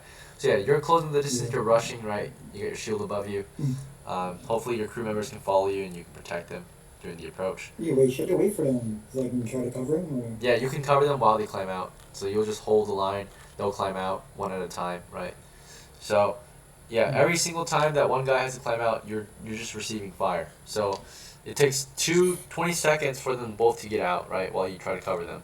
Mm-hmm. So, because there's two characters that need to climb out. Mm-hmm. So here comes enemy fire. This is so that Fingolfin can get through. That 1, 2, weapon malfunction for one of them. So that guy has to take one round to fix his weapon, right? So maybe like he hesitated, ended up, reaching for his stones. The stones, or he ends up dropping the ammo. He, reaches for another one somehow. Yeah. So there's a weapon malfunction up there, and of course that guy has to take a round to fix up his weapon. The other guy, of course, fired and missed. Second round or third round, so that the other guy can climb out too. Your rear, Akira. As he climbs out, we only get one shooter this time because the other guy's fixing up his weapon. That's an 18 on you. Let's see if that hits. That might actually hit. So, the chances of hitting, we'll start with bonuses. He does the high ground, so that brings it to a 19. You're a bigger target, so we're at 21. Let's see, other bonuses might include... Alright, no other bonuses. The enemy's untrained, so we're at 20. The enemy is firing from close range, so we're at 19. The enemy is shooting a character that is in bright torchlight, so I'll say that's a -1. He can't really see, it's glaring, right? And it's nocturnal vision. So from 19 went down to like an 18, right, to hit. And then other bonuses are none. So now we have 18 total for us to hit. We're gonna check your armor class now against them. So you have I've got nothing. This is for Martin. He's the defender. Yeah. You've got a Yamsen on, right? Which has Yep. So against missiles, most armor has double. So yeah, Gamson's double against missiles. So you have 2 bonus from that. Shield is double and double again because you're actually defending with it. So the shield typically provides AC 1. Against arrows, it's AC 2. While blocking, it's AC 4 bonus. So total bonus is 6 bonus. And you have dexterity adjustment 0. So you have armor class 3. 18 is plus 3. It's still a hit, unfortunately. So it's just too high. So you end up getting hit. Culprits deal 1d6 damage with the sharp bow divided by 2 because you're a bigger target. They're a weaker, smaller target, right? So it's 1d3 damage that you're receiving. Alright, you receive 2 damage. So I'm dead. Alright. Martin's hit, unfortunately, an arrow goes through his shield that third round in which one of our guys were climbing out. By the way, while you were holding the line, just blocking enemy fire, Fingolfin, were you doing anything? Were you returning fire? Were you tossing a grenade? Can I see anything at all? You're hiding behind the shield guy, but if you peek, you can see, of course, you're looking into the cave. In the center of the cave is the tower, and then it's a round circular cave, so north and south is clear, but there's entry points from the north and south that you remember. And you remember that you came in from the east last time, right? So, the far end, which you can't currently see because the tower's in the way. You see arrow slits in the tower, right?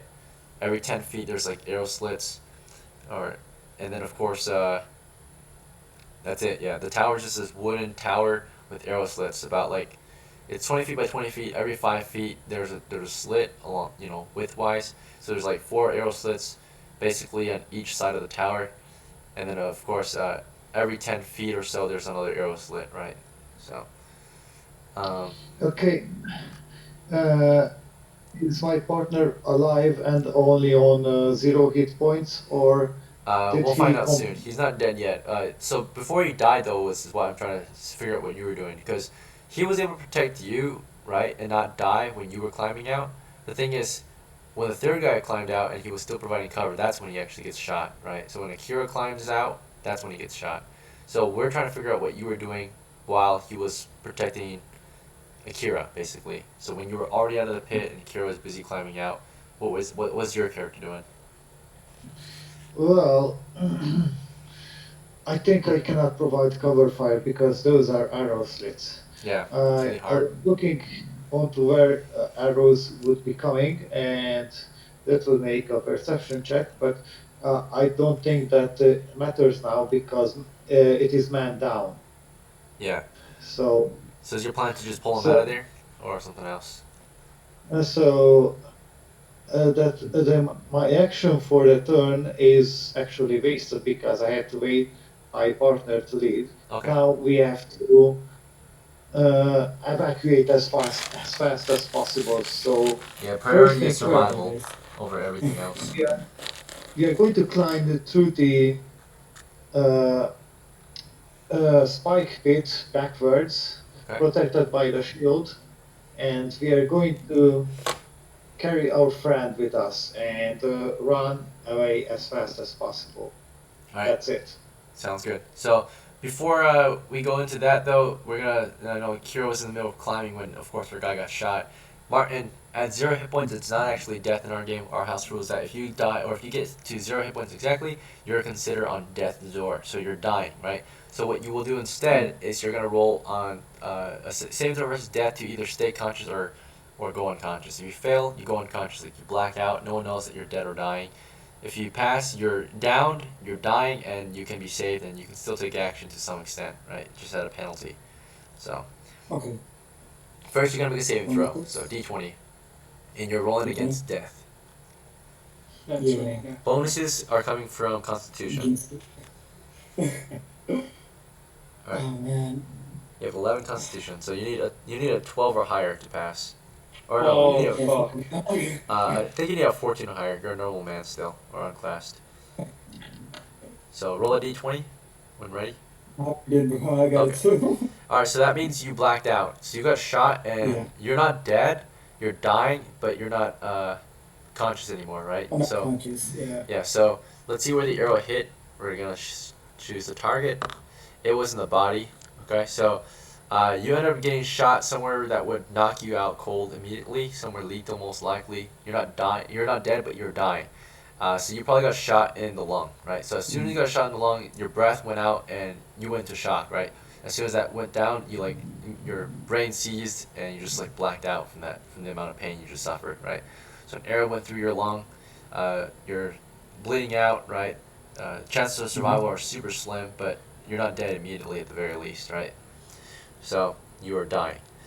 Your lungs are being filled with blood. So you might have final words if they wake you up somehow. Otherwise, yeah, it's pretty much GG's.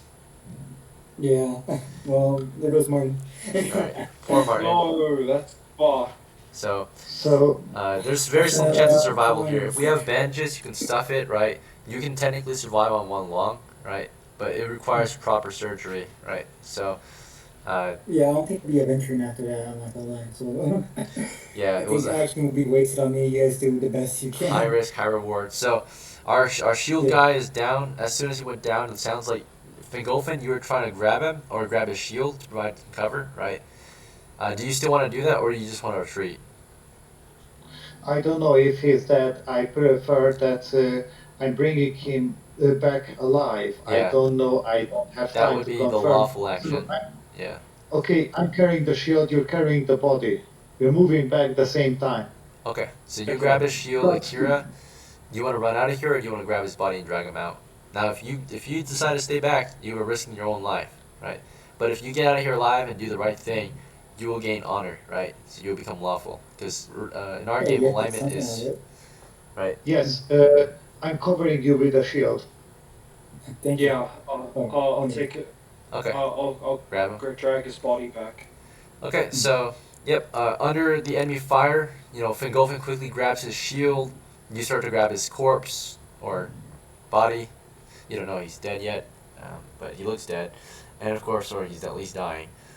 You can still see like he's breathing. Maybe you can see he's gurgling on his own blood, but he's like blacked out. So he's not really gurgling. Just blood is just seeping out of his mouth, right? Because he's choking, or he got shot in the lung. So anyway, you drag him out. Let's see.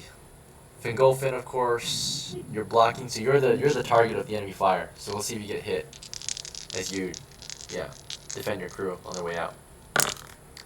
All right, so 16 and 8. 16 might be a hit. We're gonna double check because you don't have body armor. That's 14 body armor and a Oh, you shield do? from my. Okay, yeah. So it says on your sheet you've got a tunic on that's torn. You don't have any body armor, but you do have a high dex. So your dexterity brings your arm class to an 8. And then, of course, you got the shield, right? So let's see if that helps. So enemy's got a 16 against you. Bonuses include high ground. That's about it, I think. Yeah, so high ground bonus, he went from 16 to 17. More penalties than bonuses. So penalties include, of course, short range penalty, it's -1, so we're at 16 again. Oh yeah, bigger target, we're at 18. And then, of course, back down to penalties. Let's see, we've got lighting conditions, so 17, -1, we're at 17. Untrained, so we're at 16. And that should be it. So 16 against armor class. And you got a shield too, yeah. He misfire. Okay. You're good, you're in the clear. Oh, thank Nice. God. So he blocked off enemy fire that round, and you guys drag him into the pit and out, right? As he blocks. And you're able to escape, right? So naturally, when you dragged him down into the pit single file, he does have to survive one more round of enemy fire. Because the idea is that while he was blocking you, you quickly pulled him down to the pit carefully, trying to avoid the spikes. But when he's probably gonna get spiked a little bit here and there, right? You slowly drag him down. So since you slowly drag him down to the pit and then drag him, wade him through the pit and shit and piss to the other side to hoist him out.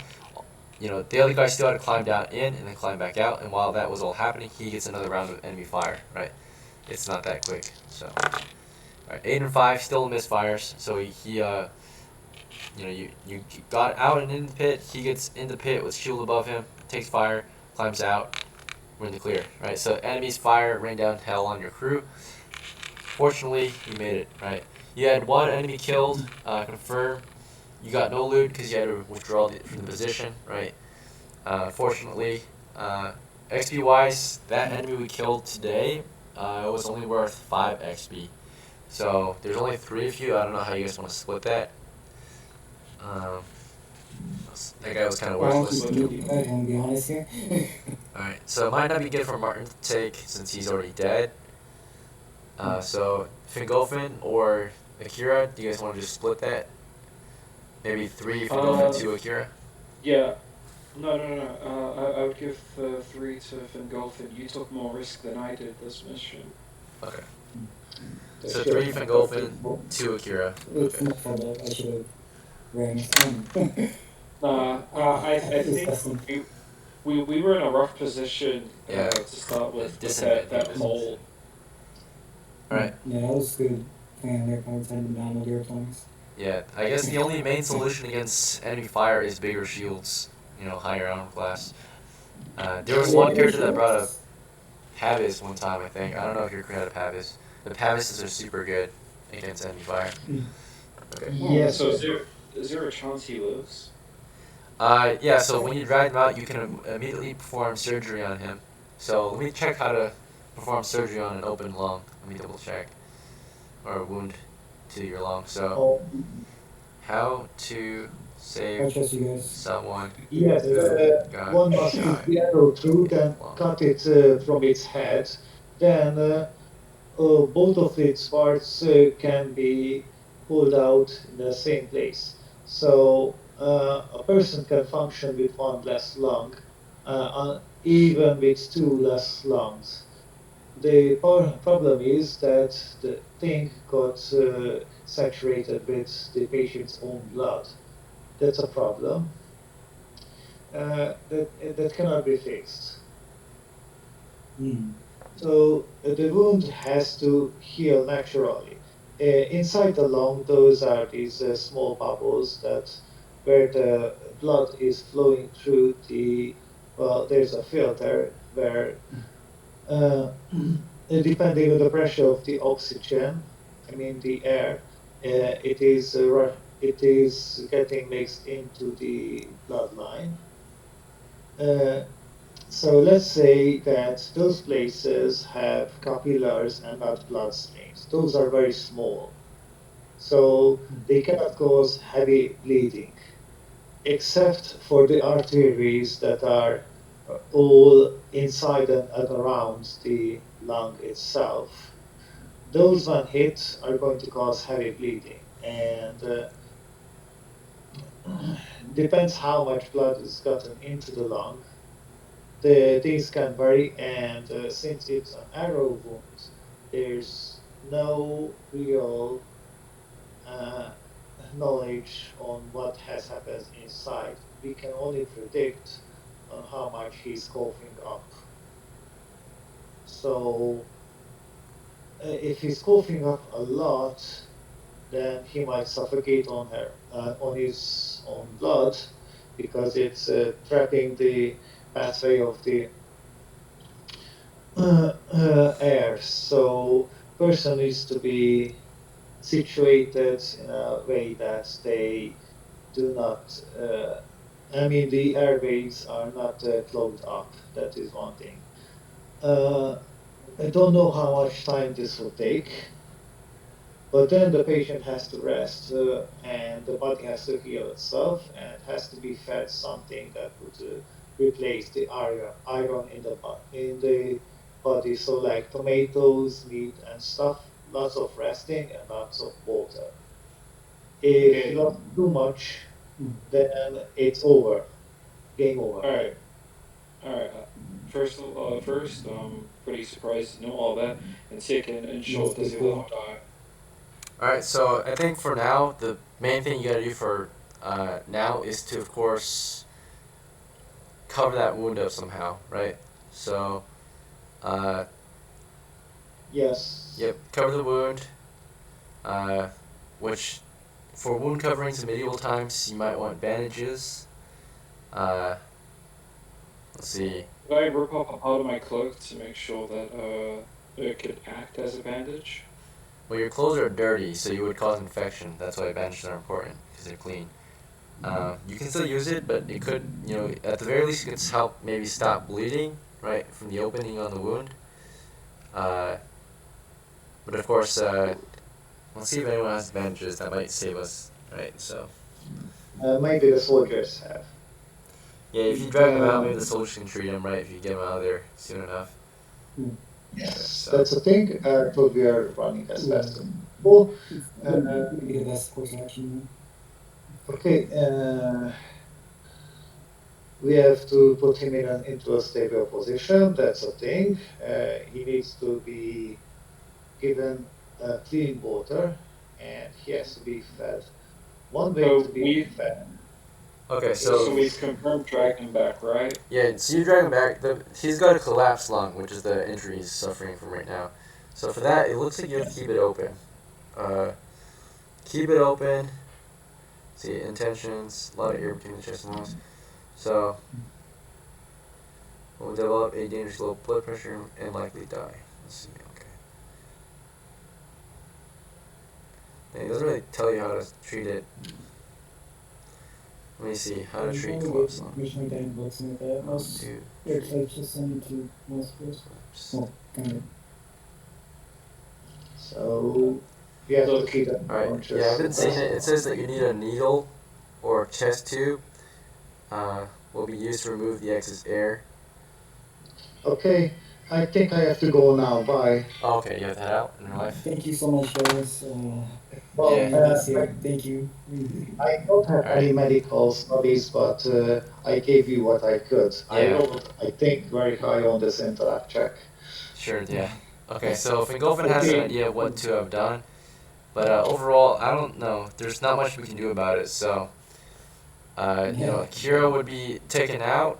Martin would be dragged out. The soldiers would tend to his wounds as best they could. I guess all it really depends on now is, let's say they do treat the wound, but the main thing is we'll see if you died between then and there.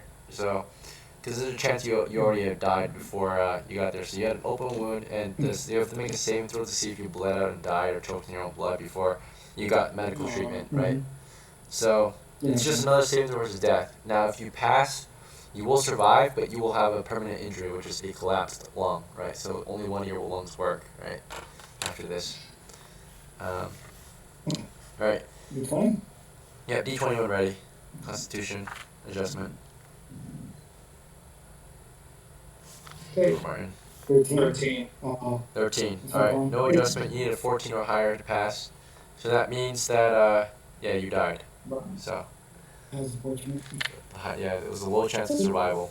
All right. Thank you guys for Hey man, playing. at least your family got the body back. Yeah. We never got our my brother back. So there's Yeah, honor thank in you guys bringing for Martin back listening alive. and family. Yeah. Since you guys brought his corpse out, you do get some XP for that. Reputation. You guys will get rewarded. Unfortunately, you were killed in action, so for your next time you play, you'll get to make your next of kin, right? And inherit some of the gear. So, some of the treasure and spoils award. Alright. Yeah, thanks for playing, guys. You guys have to head out right now. I know Gergo had to head out already. The only one that should stay if he can is Father to go over post game, so what you did after the expedition. Is that okay hell with you, yeah, Father? let's go. Okay. Yeah, I'm cool. And then I'm Giovanni, safe for good if needed. yeah, if you can stay if you want, but you're free to leave at this time. Thanks for playing, brother. Alright, thank you. Sorry for your loss. No, it happens. It's a man to kill old school now. Got Yeah. him. Have a good night. Take care, brother. You too. You Alright. too. Thank you, Thanks, Connor. bro. You guys are great. Bye. Take care. Later, man. Alright, so it's just up to you now. Yeah, so in the end, when you guys got out, we got the XP distributed, 0 loot recovered, 1 dead guy. Because you brought him out alive, I'll give you both 1 XP for that. So, reputation. So you went up to 2 XP. Gergo went up to 84 XP. Sweet. Alright. You did serve the purposes of the military here, the army, so they will give you guys your wages, at the very least. So since you fought for the crew, or the company, today, particularly the army of Idlin, you guys got paid a daily wage. You were doing wartime efforts, you get double pay, so 2 coppers each. Plus, they feed you and house you. So that in that case, Wait, would that cost rations? Oh, would that cost the pay?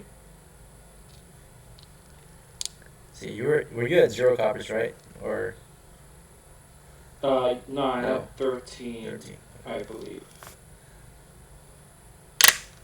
Oh no, wait, it says 8. Yeah, 8. You had 8. Okay, so Okay, cool. you're gaining 2 for your wages. You get fed by the army. So your rations that you bought were not used. You can save those. Could I use that so I can get more money? I mean, not really, because they give you food, right? So you can't really sell the food they give you, Oh, okay. right? Yeah, fair enough. Like no one's there to buy it. So, okay. So yeah, you just eat the food that you're issued, right? It's like soldier food, so it's pretty trash, but it still feeds you. Your rations are a lot better than soldier food, but it's more expensive naturally. So you're gonna eat the free food. Alright. That way you can save money. Okay. Gergo, of course, received 2 coppers for his wages, going up to 3. Martin still receives his wages despite his death. He died for the crew. He got his wages. That's 2. So he went to 3, and his next of kin will get to inherit 90% of that. Alright, so, yep. As for, yeah, we did XP already. You only get XP for mainly, of course, hunting monsters and treasures. Alright. You did deal damage to enemy property today, so you guys will all get 1 more XP for that, for destroying the enemy door as a group. Sweet. So that awards our crew 1 extra XP, so we went to 85. So very small amounts of XP, but better than none. The standard rate is getting 1 XP a day, of course. We're just insisting, kind of, doing your job. Okay. So, multiple days worth of experience in 1 single day. Alright, so you get to 4 XP in 1 day, 4 days worth of experience in 1 day. maybe some battle trauma. You lost a comrade. So, all right. Overall, after the expedition, what would you like to do? You want to upgrade your character, buy some new gear, celebrate? Upgrade, is that going to cost me XP or money? Depends. If it's like stats and such, you can use XP or money. If it's like gear, you only can use money, right? And if it's to level up, you only can use XP, actually. Well, fuck, no. Okay, well, I've got money. Do I have, what do I use my XP for upgrades? You can possibly upgrade your hit points, or you can upgrade your ability scores. You can also upgrade your. You can also gain new skills, possibly. Particularly if you're a magic user, you can learn new magic. That's it. So. Or And cleric. how many XP do I need to get to level 1? Depends on what class. Since you're a paladin, you're gonna need 1250. 1250. To get to level 1. Fuck. Yep. So it's quite a distance, to become level 1. Because in basic, the max level is level 3, right? Like in standard OD&D. So like becoming level 1 is a huge deal. Becoming level 3 was major, right? Like you would never see level 3. Yeah. Right. So 5 years of campaigning, like a fighter, the veteran title is what you get at level 1, right? So like 2,000 XP is like 4 or 5 years of campaigning, which will make you a veteran of war, right? So. Yeah. That would set you apart drastically from other men. You would have twice as many hit points. You would fight twice as good, right? So, than any other man. So, the more so like leveling up compared to modern versions is a lot bigger deal than the standard level procedural progression in original D&D actually wasn't in leveling up. It was in upgrading your gear. So your gear was like the more like fast-paced leveling, like. You know, other games you get like ability score or random skill increases and all that like really quickly. In OD&D that wasn't it. Your quick upgrades that you would get like after every expedition was your gear upgrades, right? Your gear made you or set you apart faster. The long-term upgrades were leveling up, so that came a lot later, of course. So if you want to upgrade like more temporary solution, like or not temporary, but like like here and now upgrade, right? That would be like buying new gear, right? We gave you more abilities. You buy a grenade, now you can be a grenadier. You buy a sword, now you're a swordsman, right? So. Well, how much copper do I have now? You got 10. I've got 10. I've got a bomb. For this the next time we play, what do you recommend I buy? Well, since your job is paladin, you want to buy gear suited for your job. So chivalry and holiness, right? Like chivalry and clergy work, right? So to be a chivalric person, you need the ability to, of course, defend the weak, to be honorable. So buying the things that will make you capable of helping others, right? Things like that. So like armor and weapons naturally will give you power so that you can protect others, right? And then of course for holiness, to be holy and all that, you probably gonna want to buy things that are good against defending against evil spirits. So like holy water, salt, garlic, silvered weapons, things like that, right? Yeah. I think I'm cool with the silver cross, and I think at most I'll go celebrate. I don't know what to celebrate, but yeah, we'll go celebrate. Have a toast for your dead comrades, I guess. Drink to their deaths. Okay. In memory of them, of your new friend, or he was not, you only knew him for a short time, but he was experienced. He was kind of like, second or, he was your mentor kind of. He was the first guy who brought you into the field. Him and Fingolfin. So. And he gave his life. Yeah, defending your crew so they can make entry into a very dangerous location. Okay, so. Fuck, man, I wish he lived. Yeah, it was I tough. really did. He's a good guy. Alright. Johnny, he's been in my group since like 2018. So he just always dies. Damn. He's a long-term player. He's also a DM, so understands the old school style, is willing to die, take risks. Oh man. Well, I'm trying to play like not FIFA, but I guess play more strategically, because like after Kronos, bro, I was so depressed. Yeah, dude, it's a huge loss for sure.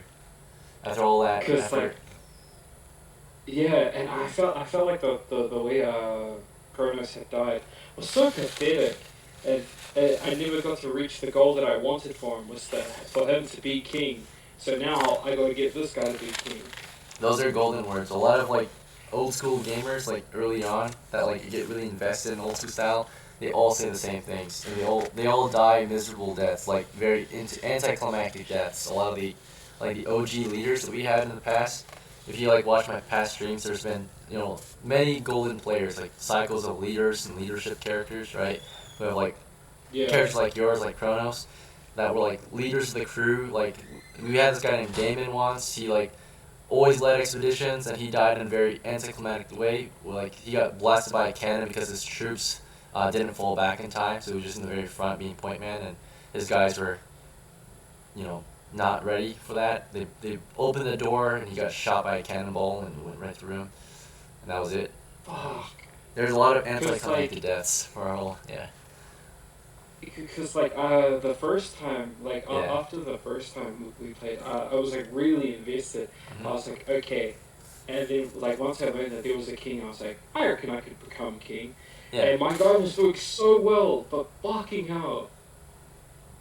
Yeah, the goal in the game, and that's good that you want to become king, because actually in original D&D, the roots are in wargaming, and your character personas were to become eventual. Like the Gary Gygax is, based on like what he says, the characters should become are like the basically the rulers of the land, like the different political leaders of war, right? It's like the final outcome of all the characters when you finally get to like end game level, is to become like the different like kings and lords of the land, right? That's what you want to eventually become. Yeah. The rule set was built around that, making strongholds and such. So, as the Oh fuck. Akira survived this first expedition, at the very least, and he'll have many more to come, I'm sure. So, Well, the father bloodline's pretty cursed, because when Kronos did his first expedition, he lost the halfling, that Swifty guy. yeah, dying beside him. It's pretty violent, pretty messed up situations for your old crew members or new crew members. But you'll probably see it not many others, and hopefully you will survive and live to retire together. So the end game goal is eventually to live a long life after this dangerous time in your career, right? So eventually you want to retire. And Kira's pretty young, so I would feel pretty, like, I think I'd be more devastated if he died as well. Yeah, he's got a whole life ahead of him, so got many years to campaign before he gains the true title of Paladin, right? 1250 experience. Yeah. That's 1250 days if you were to just level up at the normal rate of 1 game, 1 XP per day, right? So 1250 is like 3-4 years of campaigning, right? Which is kind of like real life, like an enlistment, a conscription, or whatever. 4 years, 5 years campaigning will make you, a real veteran, right? So. All right. Yep. We'll see you at the next one then. Oh wait. Was there anything else you wanted to do before we end it? Did you want to actually go drink and spend money on it? Drinking gives you sure. Okay. I'll take a chance. How expensive of a drink do you want to buy? What's the highest? Any. Remember it's a gamble. So like you can gain or lose experience if you drink. Like you can lose memories, or you can gain. How much copper did I earn today? You have 10. Okay, so I earned 2, so I will spend 2. Okay. Gamble. Roll 2d6 when ready. See if you profit or not. Come on. I lost a comrade. Roll. I got a 9. Fuck. 9 is good. 9 means that you had a good time drinking. You paid respects to your comrades. You guys, I guess, you talked to maybe some of his family members. Right, since you're alone at the tavern, before you went to the tavern that night, you probably found Giovanni's relatives, maybe his sense of kin, and you guys had a drink together. So and you gained some experience from that. You got So nine is a positive net. It's actually two for each. So you got 4 XP for that. Fuck yeah. So you're at 8 XP now total. I just shortened that XP timeline about like 4 days. 4 days. Yep. We're paying your respects and drinking at the tavern next of kin. So. Yeah. I don't think I'll gamble my copper anymore. I'll just gamble my XP. Yeah. That's what Ethan used to do. He became a huge alcoholic. So after every expedition, he would drink his money away. Man, fuck Ethan. He Get killed though. Yeah. All right. Thanks for playing, brother. See you at the next one. Have a good night. All right. Later, man. Yep.